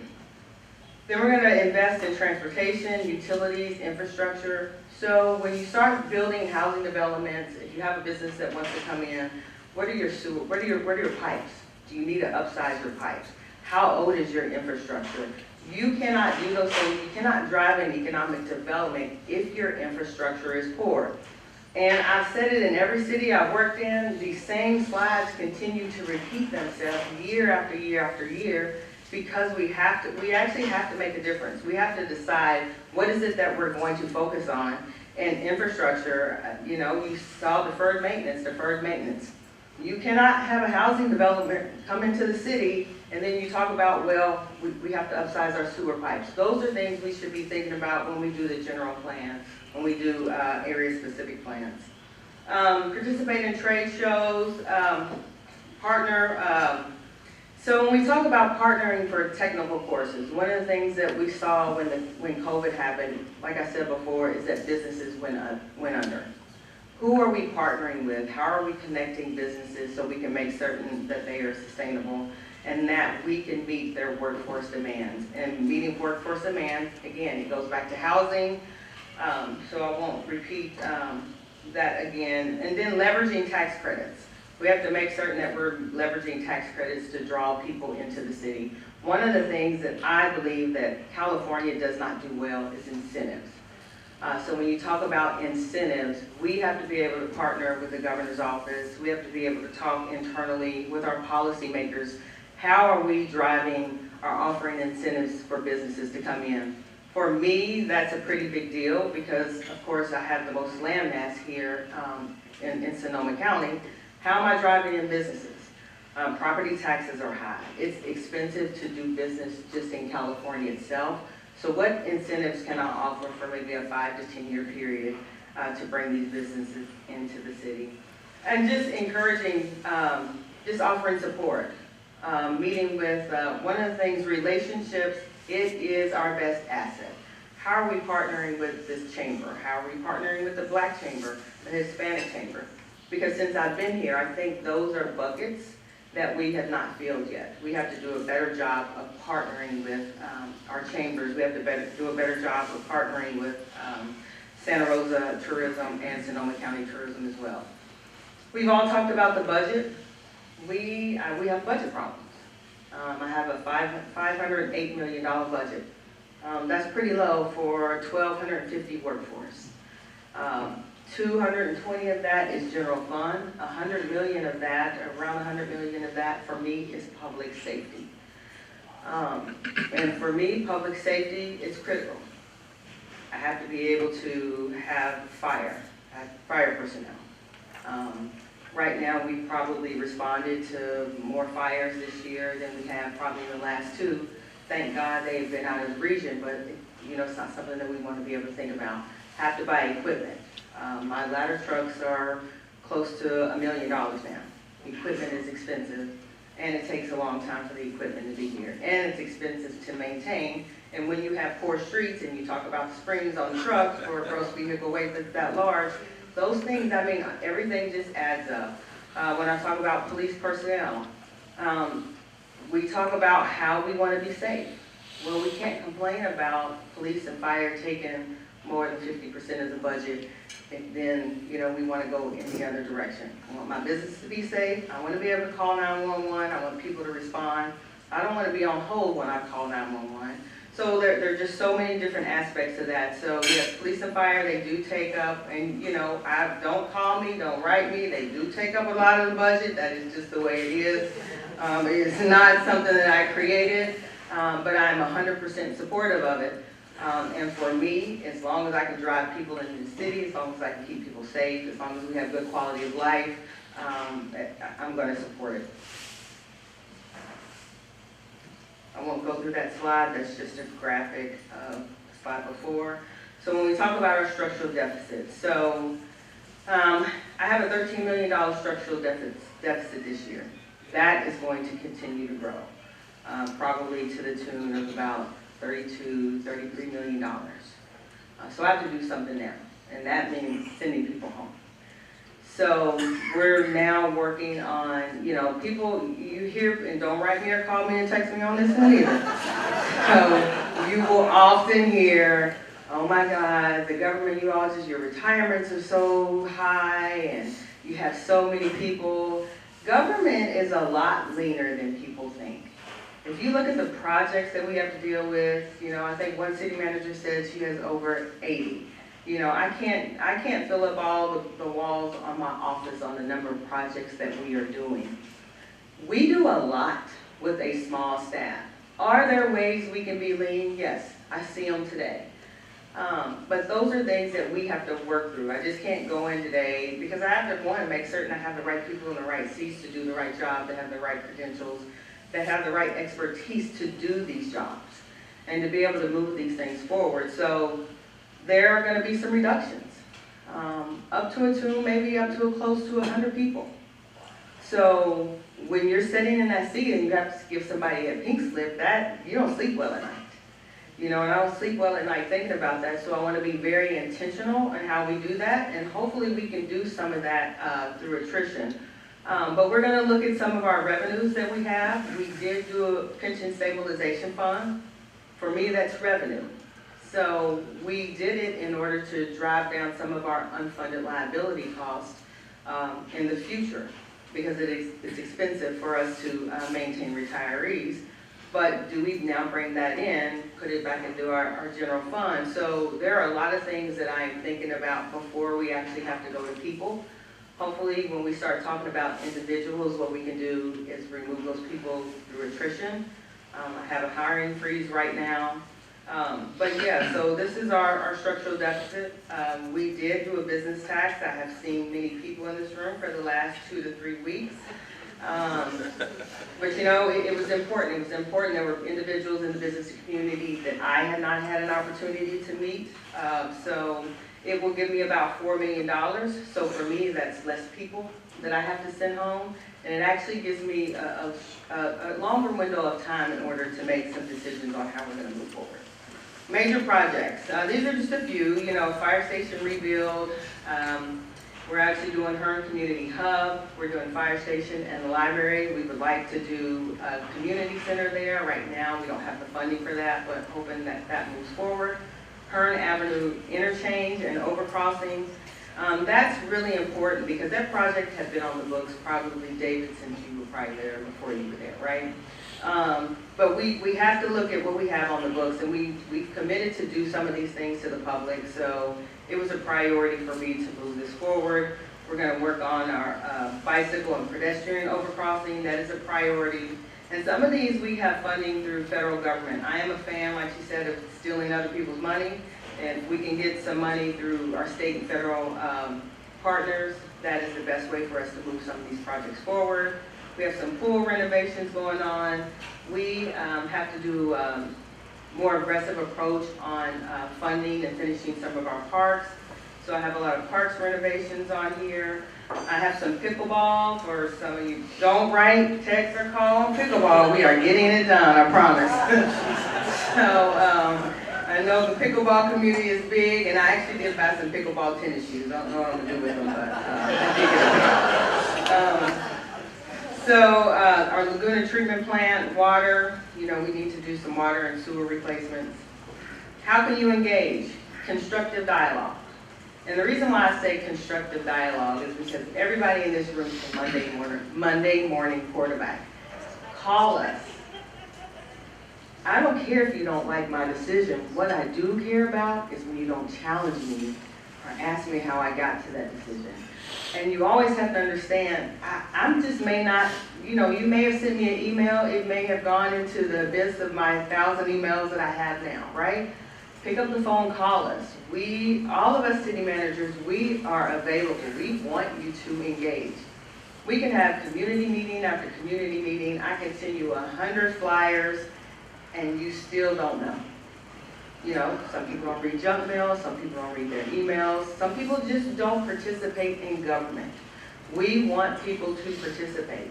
And, you know, we have thick skin. We can take any kind of feed. If you don't have tough skin, then you should not be in these jobs because they are very hard. But we want to hear your feedback. We understand all policies don't work for everybody. But sometimes you have to choose one, and that's the direction that we'll go. And for the individuals that it does not work for or who may not like it, you know, we'll try to soften it up. You know, how can then you help? What can we do to move it forward? Because it's going to move forward. So constructive dialogue, engagement, and feedback. We will come to, well, almost any meeting. Some days I might get COVID. We will participate in any meeting. We will. Because I want to know. You know, this is my community, but it is your community as well. And we do want to hear from you. When things are not working, we want to know. Participate in city council meetings. You know, when I see 2 or 3 people in the audience, to me, that's not good governance. That is not good governance at all. Now, you don't have to do public comment because it takes a long time, but no. But participate. Come to Come to see what is going on. Local government, I know we talk about state government, I know we talk about the federal government. Local government effectuates change immediately. And as we just saw with the business types that we are going to put on the ballot, we effectuate change immediately. So it is incumbent on you to come to council meetings, to talk to your council representatives. Sign up for our weekly newsletters. There's a lot of information in our weekly newsletters. I am trying to do a better job of putting more project updates in our weekly newsletters. So, and then volunteer, boards and commissions, park a month. I don't have enough staff to clean up all the square miles, 42 square miles in the city. Participate. We have one once a month, and it's actually pretty fun. We have creek cleanups, and we have citywide events. Come and participate. For a city of 78,000 people, I probably see the same 50. Come out and get to know us. Come out and meet your chief. Come out and meet your fire chief, your police chief. Our chief, I know everywhere I go, I see our police chief. So I know he's working just as many hours as I do. And sometimes that job, it can be very thankless, right? You only need it, it's like taking out your garbage. You only think about it when the garbage man doesn't come, right? You only think about crime when it starts to, oh, now we've had 4 homicides, we've had 5 homicides. You only think about trash on the streets when the street sweeper hasn't come, right? Come down to some of our events and participate. We want to hear from you. We want to make the, I've been using the tagline, Santa Rosa, a place to call home, right? Because if you're coming down to 101, it's intentional. You want to be here, you want to live here. So those are some ways that you can engage, and thank you for being here today, and I appreciate you.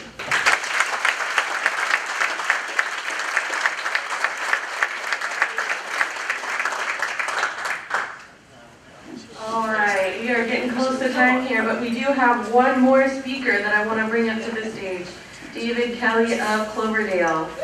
David is a professional with 29 years of combined experience in the public and private sectors.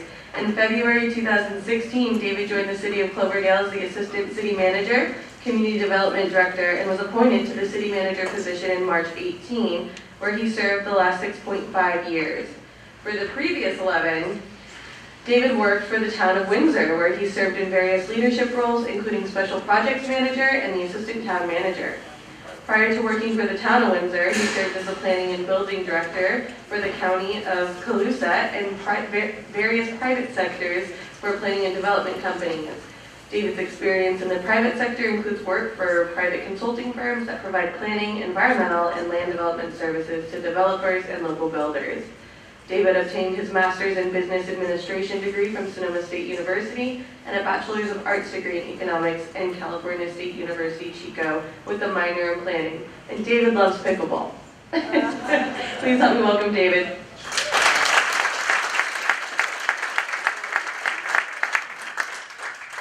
Thank you, Ty, for the introduction.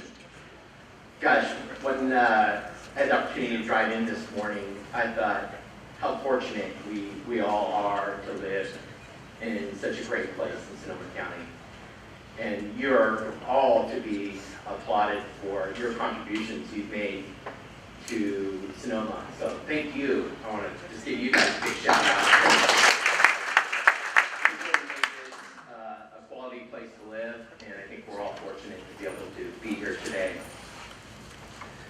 I just want to answer a question, and the answer is yes. I said, well, what's the question? The question is Cloverdale in Sonoma County? Yes, it is. Unfortunately, sometimes we see on maps, it kind of looks like we're in Mendocino County, but we are truly members of the county. So a little shout out to the Economic Development Board on their website. They have some really great city profiles. If you ever are looking for demographic information, I encourage you to head to their website. They've got city profiles that provide a lot of really quality information, not only demographic data, but industry sector information that can be really valuable for business planning. So a little bit about Cloverdale. We've got a population that's just short of 9,000. We, like some of the other cities in Sonoma County, saw a population decline over the last few years. you'll note that while we have a fairly high median household income, we tend to still have a relatively low per capita income. I think that's somewhat reflective of our population. Nearly 40% of our population is of Hispanic origin or Latino, and 20% are seniors. So it kind of reflects the kind of the demographics of our community. We tend to be one of the more affordable communities in Sonoma County, but even as noted here, the median house price of homes sold in last year was nearly 700,000, so 677,000. So pretty significant. Much like our colleagues, or my colleagues in city managers, we went through a process with our council to establish budget themes, and really this is, I'm not going to talk specifically like some of our colleagues talked about in terms of specific economic development strategies. Really our economic development strategy, Cloverdale, is focused on service delivery, and that's programs and projects and activities, and you're going to see that embodied in the presentations. It's really about providing the services, providing the improvements in terms of infrastructure, and ultimately programs to the community. When our council went through the budget development process, we developed a two-year budget, and really it's two one-year budgets adopted in June of this year. There were 7 key budget themes. One of the key priorities is our water infrastructure. The city of Cloverdale is one of the few cities that maintains and operates its own water treatment plant. We're not a member of the Sonoma County Water Agency. We don't contract for water, unlike many of our other cities do. And you'll see that in the presentation today in terms of some of our projects. Our key economic development goal is really revenue enhancement. And much like our other cities, there's a real focus, particularly given the state requirements on housing and addressing homelessness. We'll talk a little bit about that. And key theme for many of our cities is streets and pedestrian improvements, and there's a tremendous need as we're experiencing obviously deteriorating road infrastructure. Of course, you also heard from our colleagues about public safety, and public safety operations is a key focus, along with planning and sustainability. And much like the city of Sonoma, city of Cloverdale being one of the smaller cities, doesn't have a Parks and Rec department, but we've made a number of key investments in our parks, and I'll touch on that. So with each of those themes, there's a number of goal statements that kind of drill down specifically and provide kind of the direction relative to each of those themes. So I won't read them all out loud. One thing I wanted to touch on is our budget. Our council, and particularly under the leadership of our council member Bagby that's here today, indicated how important it is to be able to provide budget-dated information to our community. Our budget is completely digital and online. It's available on our website.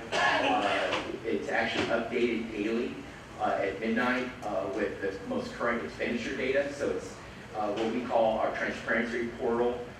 You can literally drill down into any departmental budget, any expenditure. It graphs the data for you, and again, it's intended to be a tool to support and promote transparency with respect to our budget. Sorry for this noisy, particularly table here. What I wanted to touch on with our budget is that we have a fairly strong general fund reserve based on the budget expenditures in the current fiscal year. We're expected to land with a 57.3% reserve in our general fund. Unfortunately, we see some really bumpy roads ahead. The current budget reflects that we have a $1 million operating deficit, and that reflects an initiative that we're going to be bringing to voters in November with the sales tax measure to increase our sales tax by 0.75%. When I started with the city of Cloverdale in 2016, our budget reserve was just slightly above $1.5 million. At the start of this year, it was nearly $8 million. So we've slowly but surely grown our budget reserves, but we've also seen, as many as you have with running your businesses, a significant increase in expenses. And that's all across the board, whether it's labor, whether it's buying materials. We've seen in our water department, for example, the cost of chlorine more than double, and that impacts our water enterprise, and likewise our wastewater enterprise. So with the increase in costs related to inflation, we've seen some particular impacts, and likewise, trying to stay competitive with the labor market, making sure that we're offering competitive wages as much as we can. We tend to trail many of our other cities by about 10% when we do our comparisons. So it's a real challenge for us to continue to attract employees. So drilling down on our budget, again, the key theme, water infrastructure.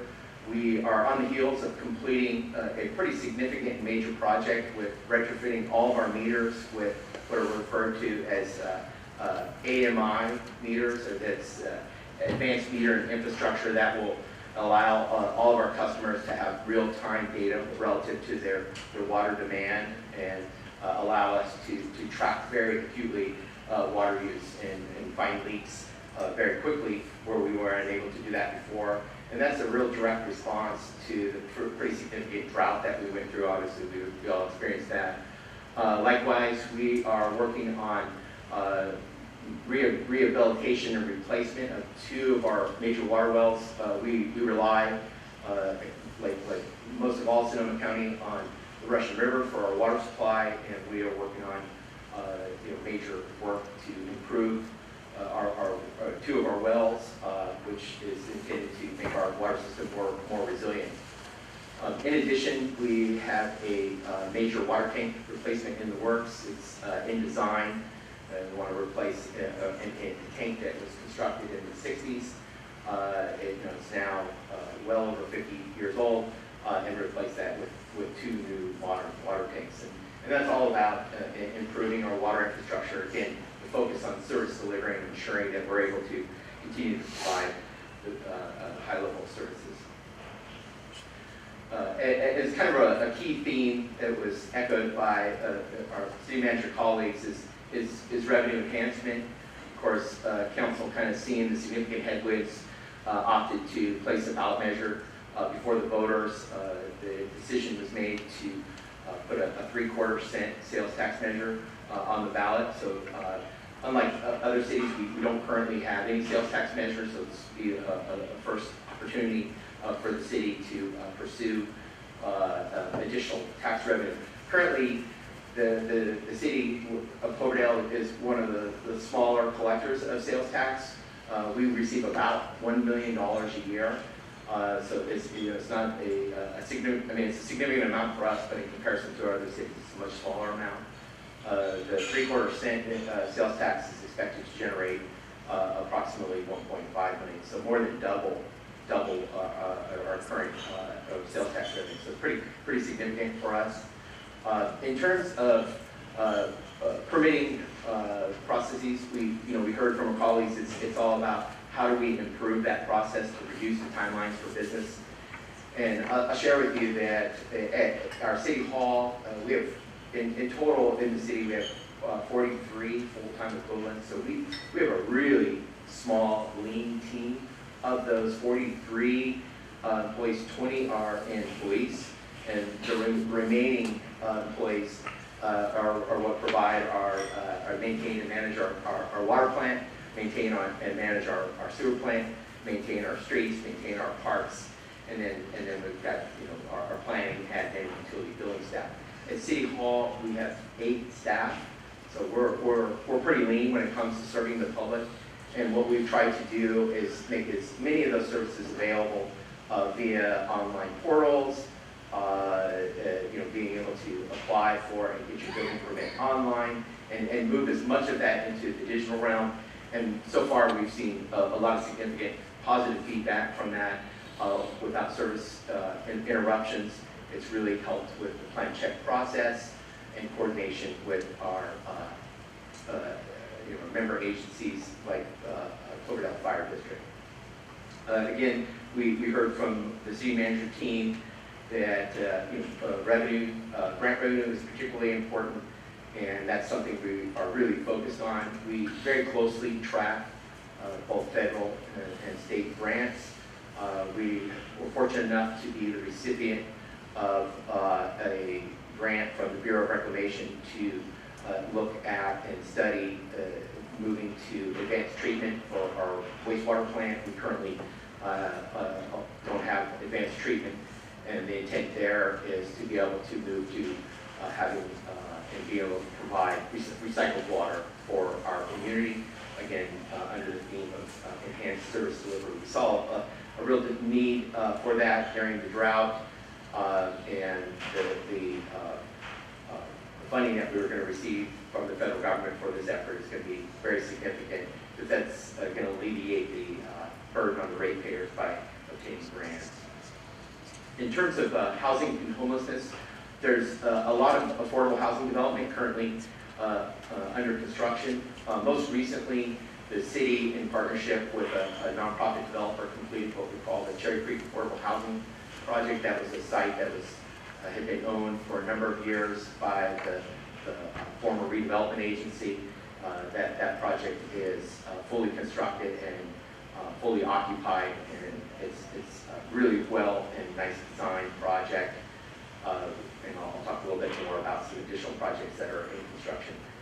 In response to the issue of homelessness, our council adopted a homeless strategic plan, and we continue to work with our county partners and Supervisor Floor on addressing the issue of homelessness in our community. We adopted a pretty stringent, what we call camping ordinance, or critical infrastructure protection ordinance, really geared at addressing camping around homeless encampments around our water treatment plant, obviously for water quality purposes.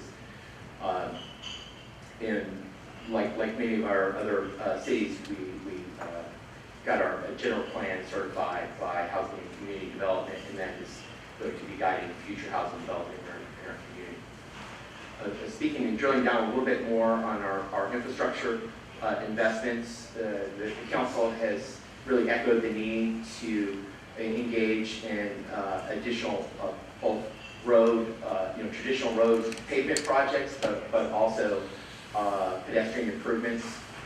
We are seeing a 75-unit affordable housing project that's currently under construction on Ospey Road, which is just due east of Highway 101.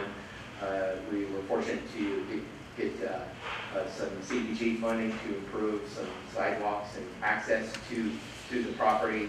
But council is also giving direction to move forward on a capital improvement program to improve pedestrian access and pedestrian improvements, which will also support access to our Cloverdale River Park. I want to acknowledge the work that's currently undergoing by the Sonoma County Public Infrastructure to build a new pedestrian bridge across a proper bridge. It's a bridge that lacked any sidewalks or bicycle facilities, had a number of school-aged children walk on that daily, number of bicyclists, and that pedestrian improvement is going to be really supportive of our downtown. Like many of you in the operation of your business, you've seen the impact of cyber threats on your IT infrastructure. Our council, especially again under the leadership of our council member Bagby, who runs and maintains an IT business, we made a number of upgrades to our IT systems to address the cyber threats out there, and they're really significant. I can't say there's go without a day that there's some concern on the IT front, whether they're trying to gain access to our bank account, to our financials, let alone our email and everything else. So that's been something that we've had to invest in. It came at quite an expense for the city to enact and put in additional IT improvements. On the planning and community development side, we have we really only have one and a half staff. We have an associate planner, and our assistant city manager also functions as our community development director. They're currently overseeing the construction of 3 housing projects, all of which are delivering very low and low income housing. We've got what's referred to as the Bumgarner development. It's under construction right now. It's slated for 157 homes. We worked quite a bit with Dry Creek Rancheria on the Vita Tribal Housing Project, which is elder housing for the tribal community, 24 units, and then currently under construction is 75 units of a tax credit project on Oski Road. You probably saw the news in the paper last week. We are currently working with a developer called the Esmeralda Land Company. The council had previously adopted a specific plan for what's called the Alexander Valley Resort project. It's a fully entitled development for a resort that includes 150 room keys, approximately 125 executive residential development units. There is an inclusionary requirement for affordable housing. We're hoping that that project moves forward because, as echoed by the my city manager colleagues, TOT is such a critical source of discretionary revenue for the city. We'd really like to see that project get off the ground, and so we're going to be collaborating on that. And again, for our small team, that's a significant project to be able to fully permit a resort project. We've got a number of updates in process. Our transportation element, the EIR has been circulated and reviewed for public comment, and we expect to be bringing that forward. Really a lot of focus on pedestrian improvements in particular, and the active transportation plan, which many of the neighboring cities are also engaged in. And we did a number of updates to our downtown zoning district and our transit-oriented zoning district to, again, facilitate additional density within our downtown, and to particularly support opportunities for mixed use, not required, but it's the code updates were necessary to support that. As City Manager Guin reported, with the City of Sonoma being a small city, we don't have a formal Parks and Recreation department, and so we've been working hard to establish a formal department. We promoted one of our key staff to Park Superintendent, and over the last year, we made significant investments in our Park and Recreation facilities. And again, this is all about service delivery to our communities, to our community and our residents. Common theme, we constructed new pickleball courts. We just got an email last week that said they had over 80 people using the 2 courts, and can we build more? So it reflects the popularity of pickleball even in a small community like Cloverdale. We're very fortunate that with our partnership, and again, thanks to all of you for supporting the tax that enables our open space district to afford the purchases of open space property. We, in collaboration with the Sonoma County Ag and Open Space District, acquired a 200-acre open space property that's just about a half mile to 3/4 of a mile due west of our downtown. We're currently working on the trail improvement plan for that project. We hope to open that within the next year for public access, and that's going to be a real complement to our existing open space, Porterville Creek, which is 250 acres. So we'll see nearly 450 acres of open space permanently preserved on the western hillsides, and it's going to be an asset and resource for many years to come. And of course, we continue to try to put as much as we can on our website and provide it to enable and support public access to our programs. We did establish an online rec program, so we're building the pieces to that department.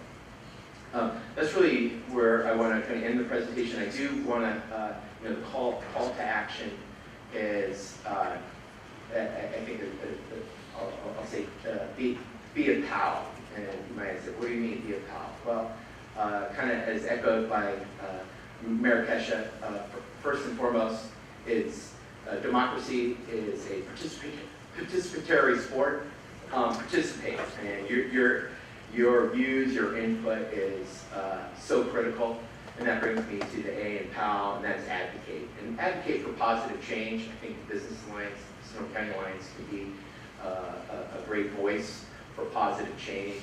And we really do sometimes, it's amazing when we go through the budget process and have workshops, and there's literally no member of the community speaking about the things they want and need in the community. And so I encourage this group to help organize. And that kind of gets to the last point into being a PAL, and that's leadership.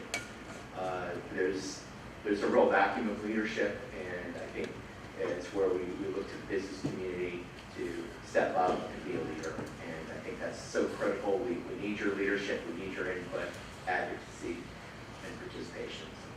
With that, I'll conclude. So thank you again for sticking around.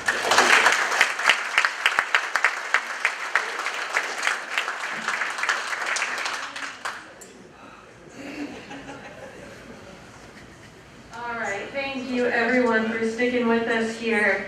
I want to encourage you to give me all the questions you might have. I am going to hunt down our city managers to get some answers for you in the follow-up email, so please leave them with me right here at the table. I also want to thank Ryan. Where is Ryan? Did you leave already? Ryan for being the co-host today in Paul's absence. I want to thank our esteemed city managers for joining us today. It's great to have everyone coming together so we can get a comprehensive look at what's happening in Sonoma County.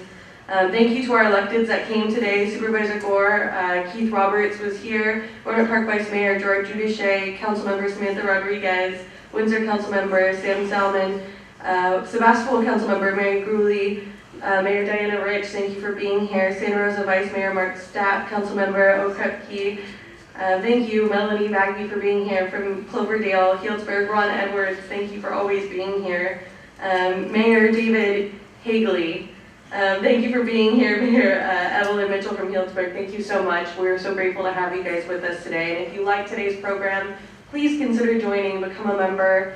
We continuously bring these conversations to the table, and hopefully you leave feeling like you learned something or maybe you met someone. So please join us again. September 4th is our next program. Thank you, Dawn, for filming it. The video will be out soon, and have a great rest of your week, guys.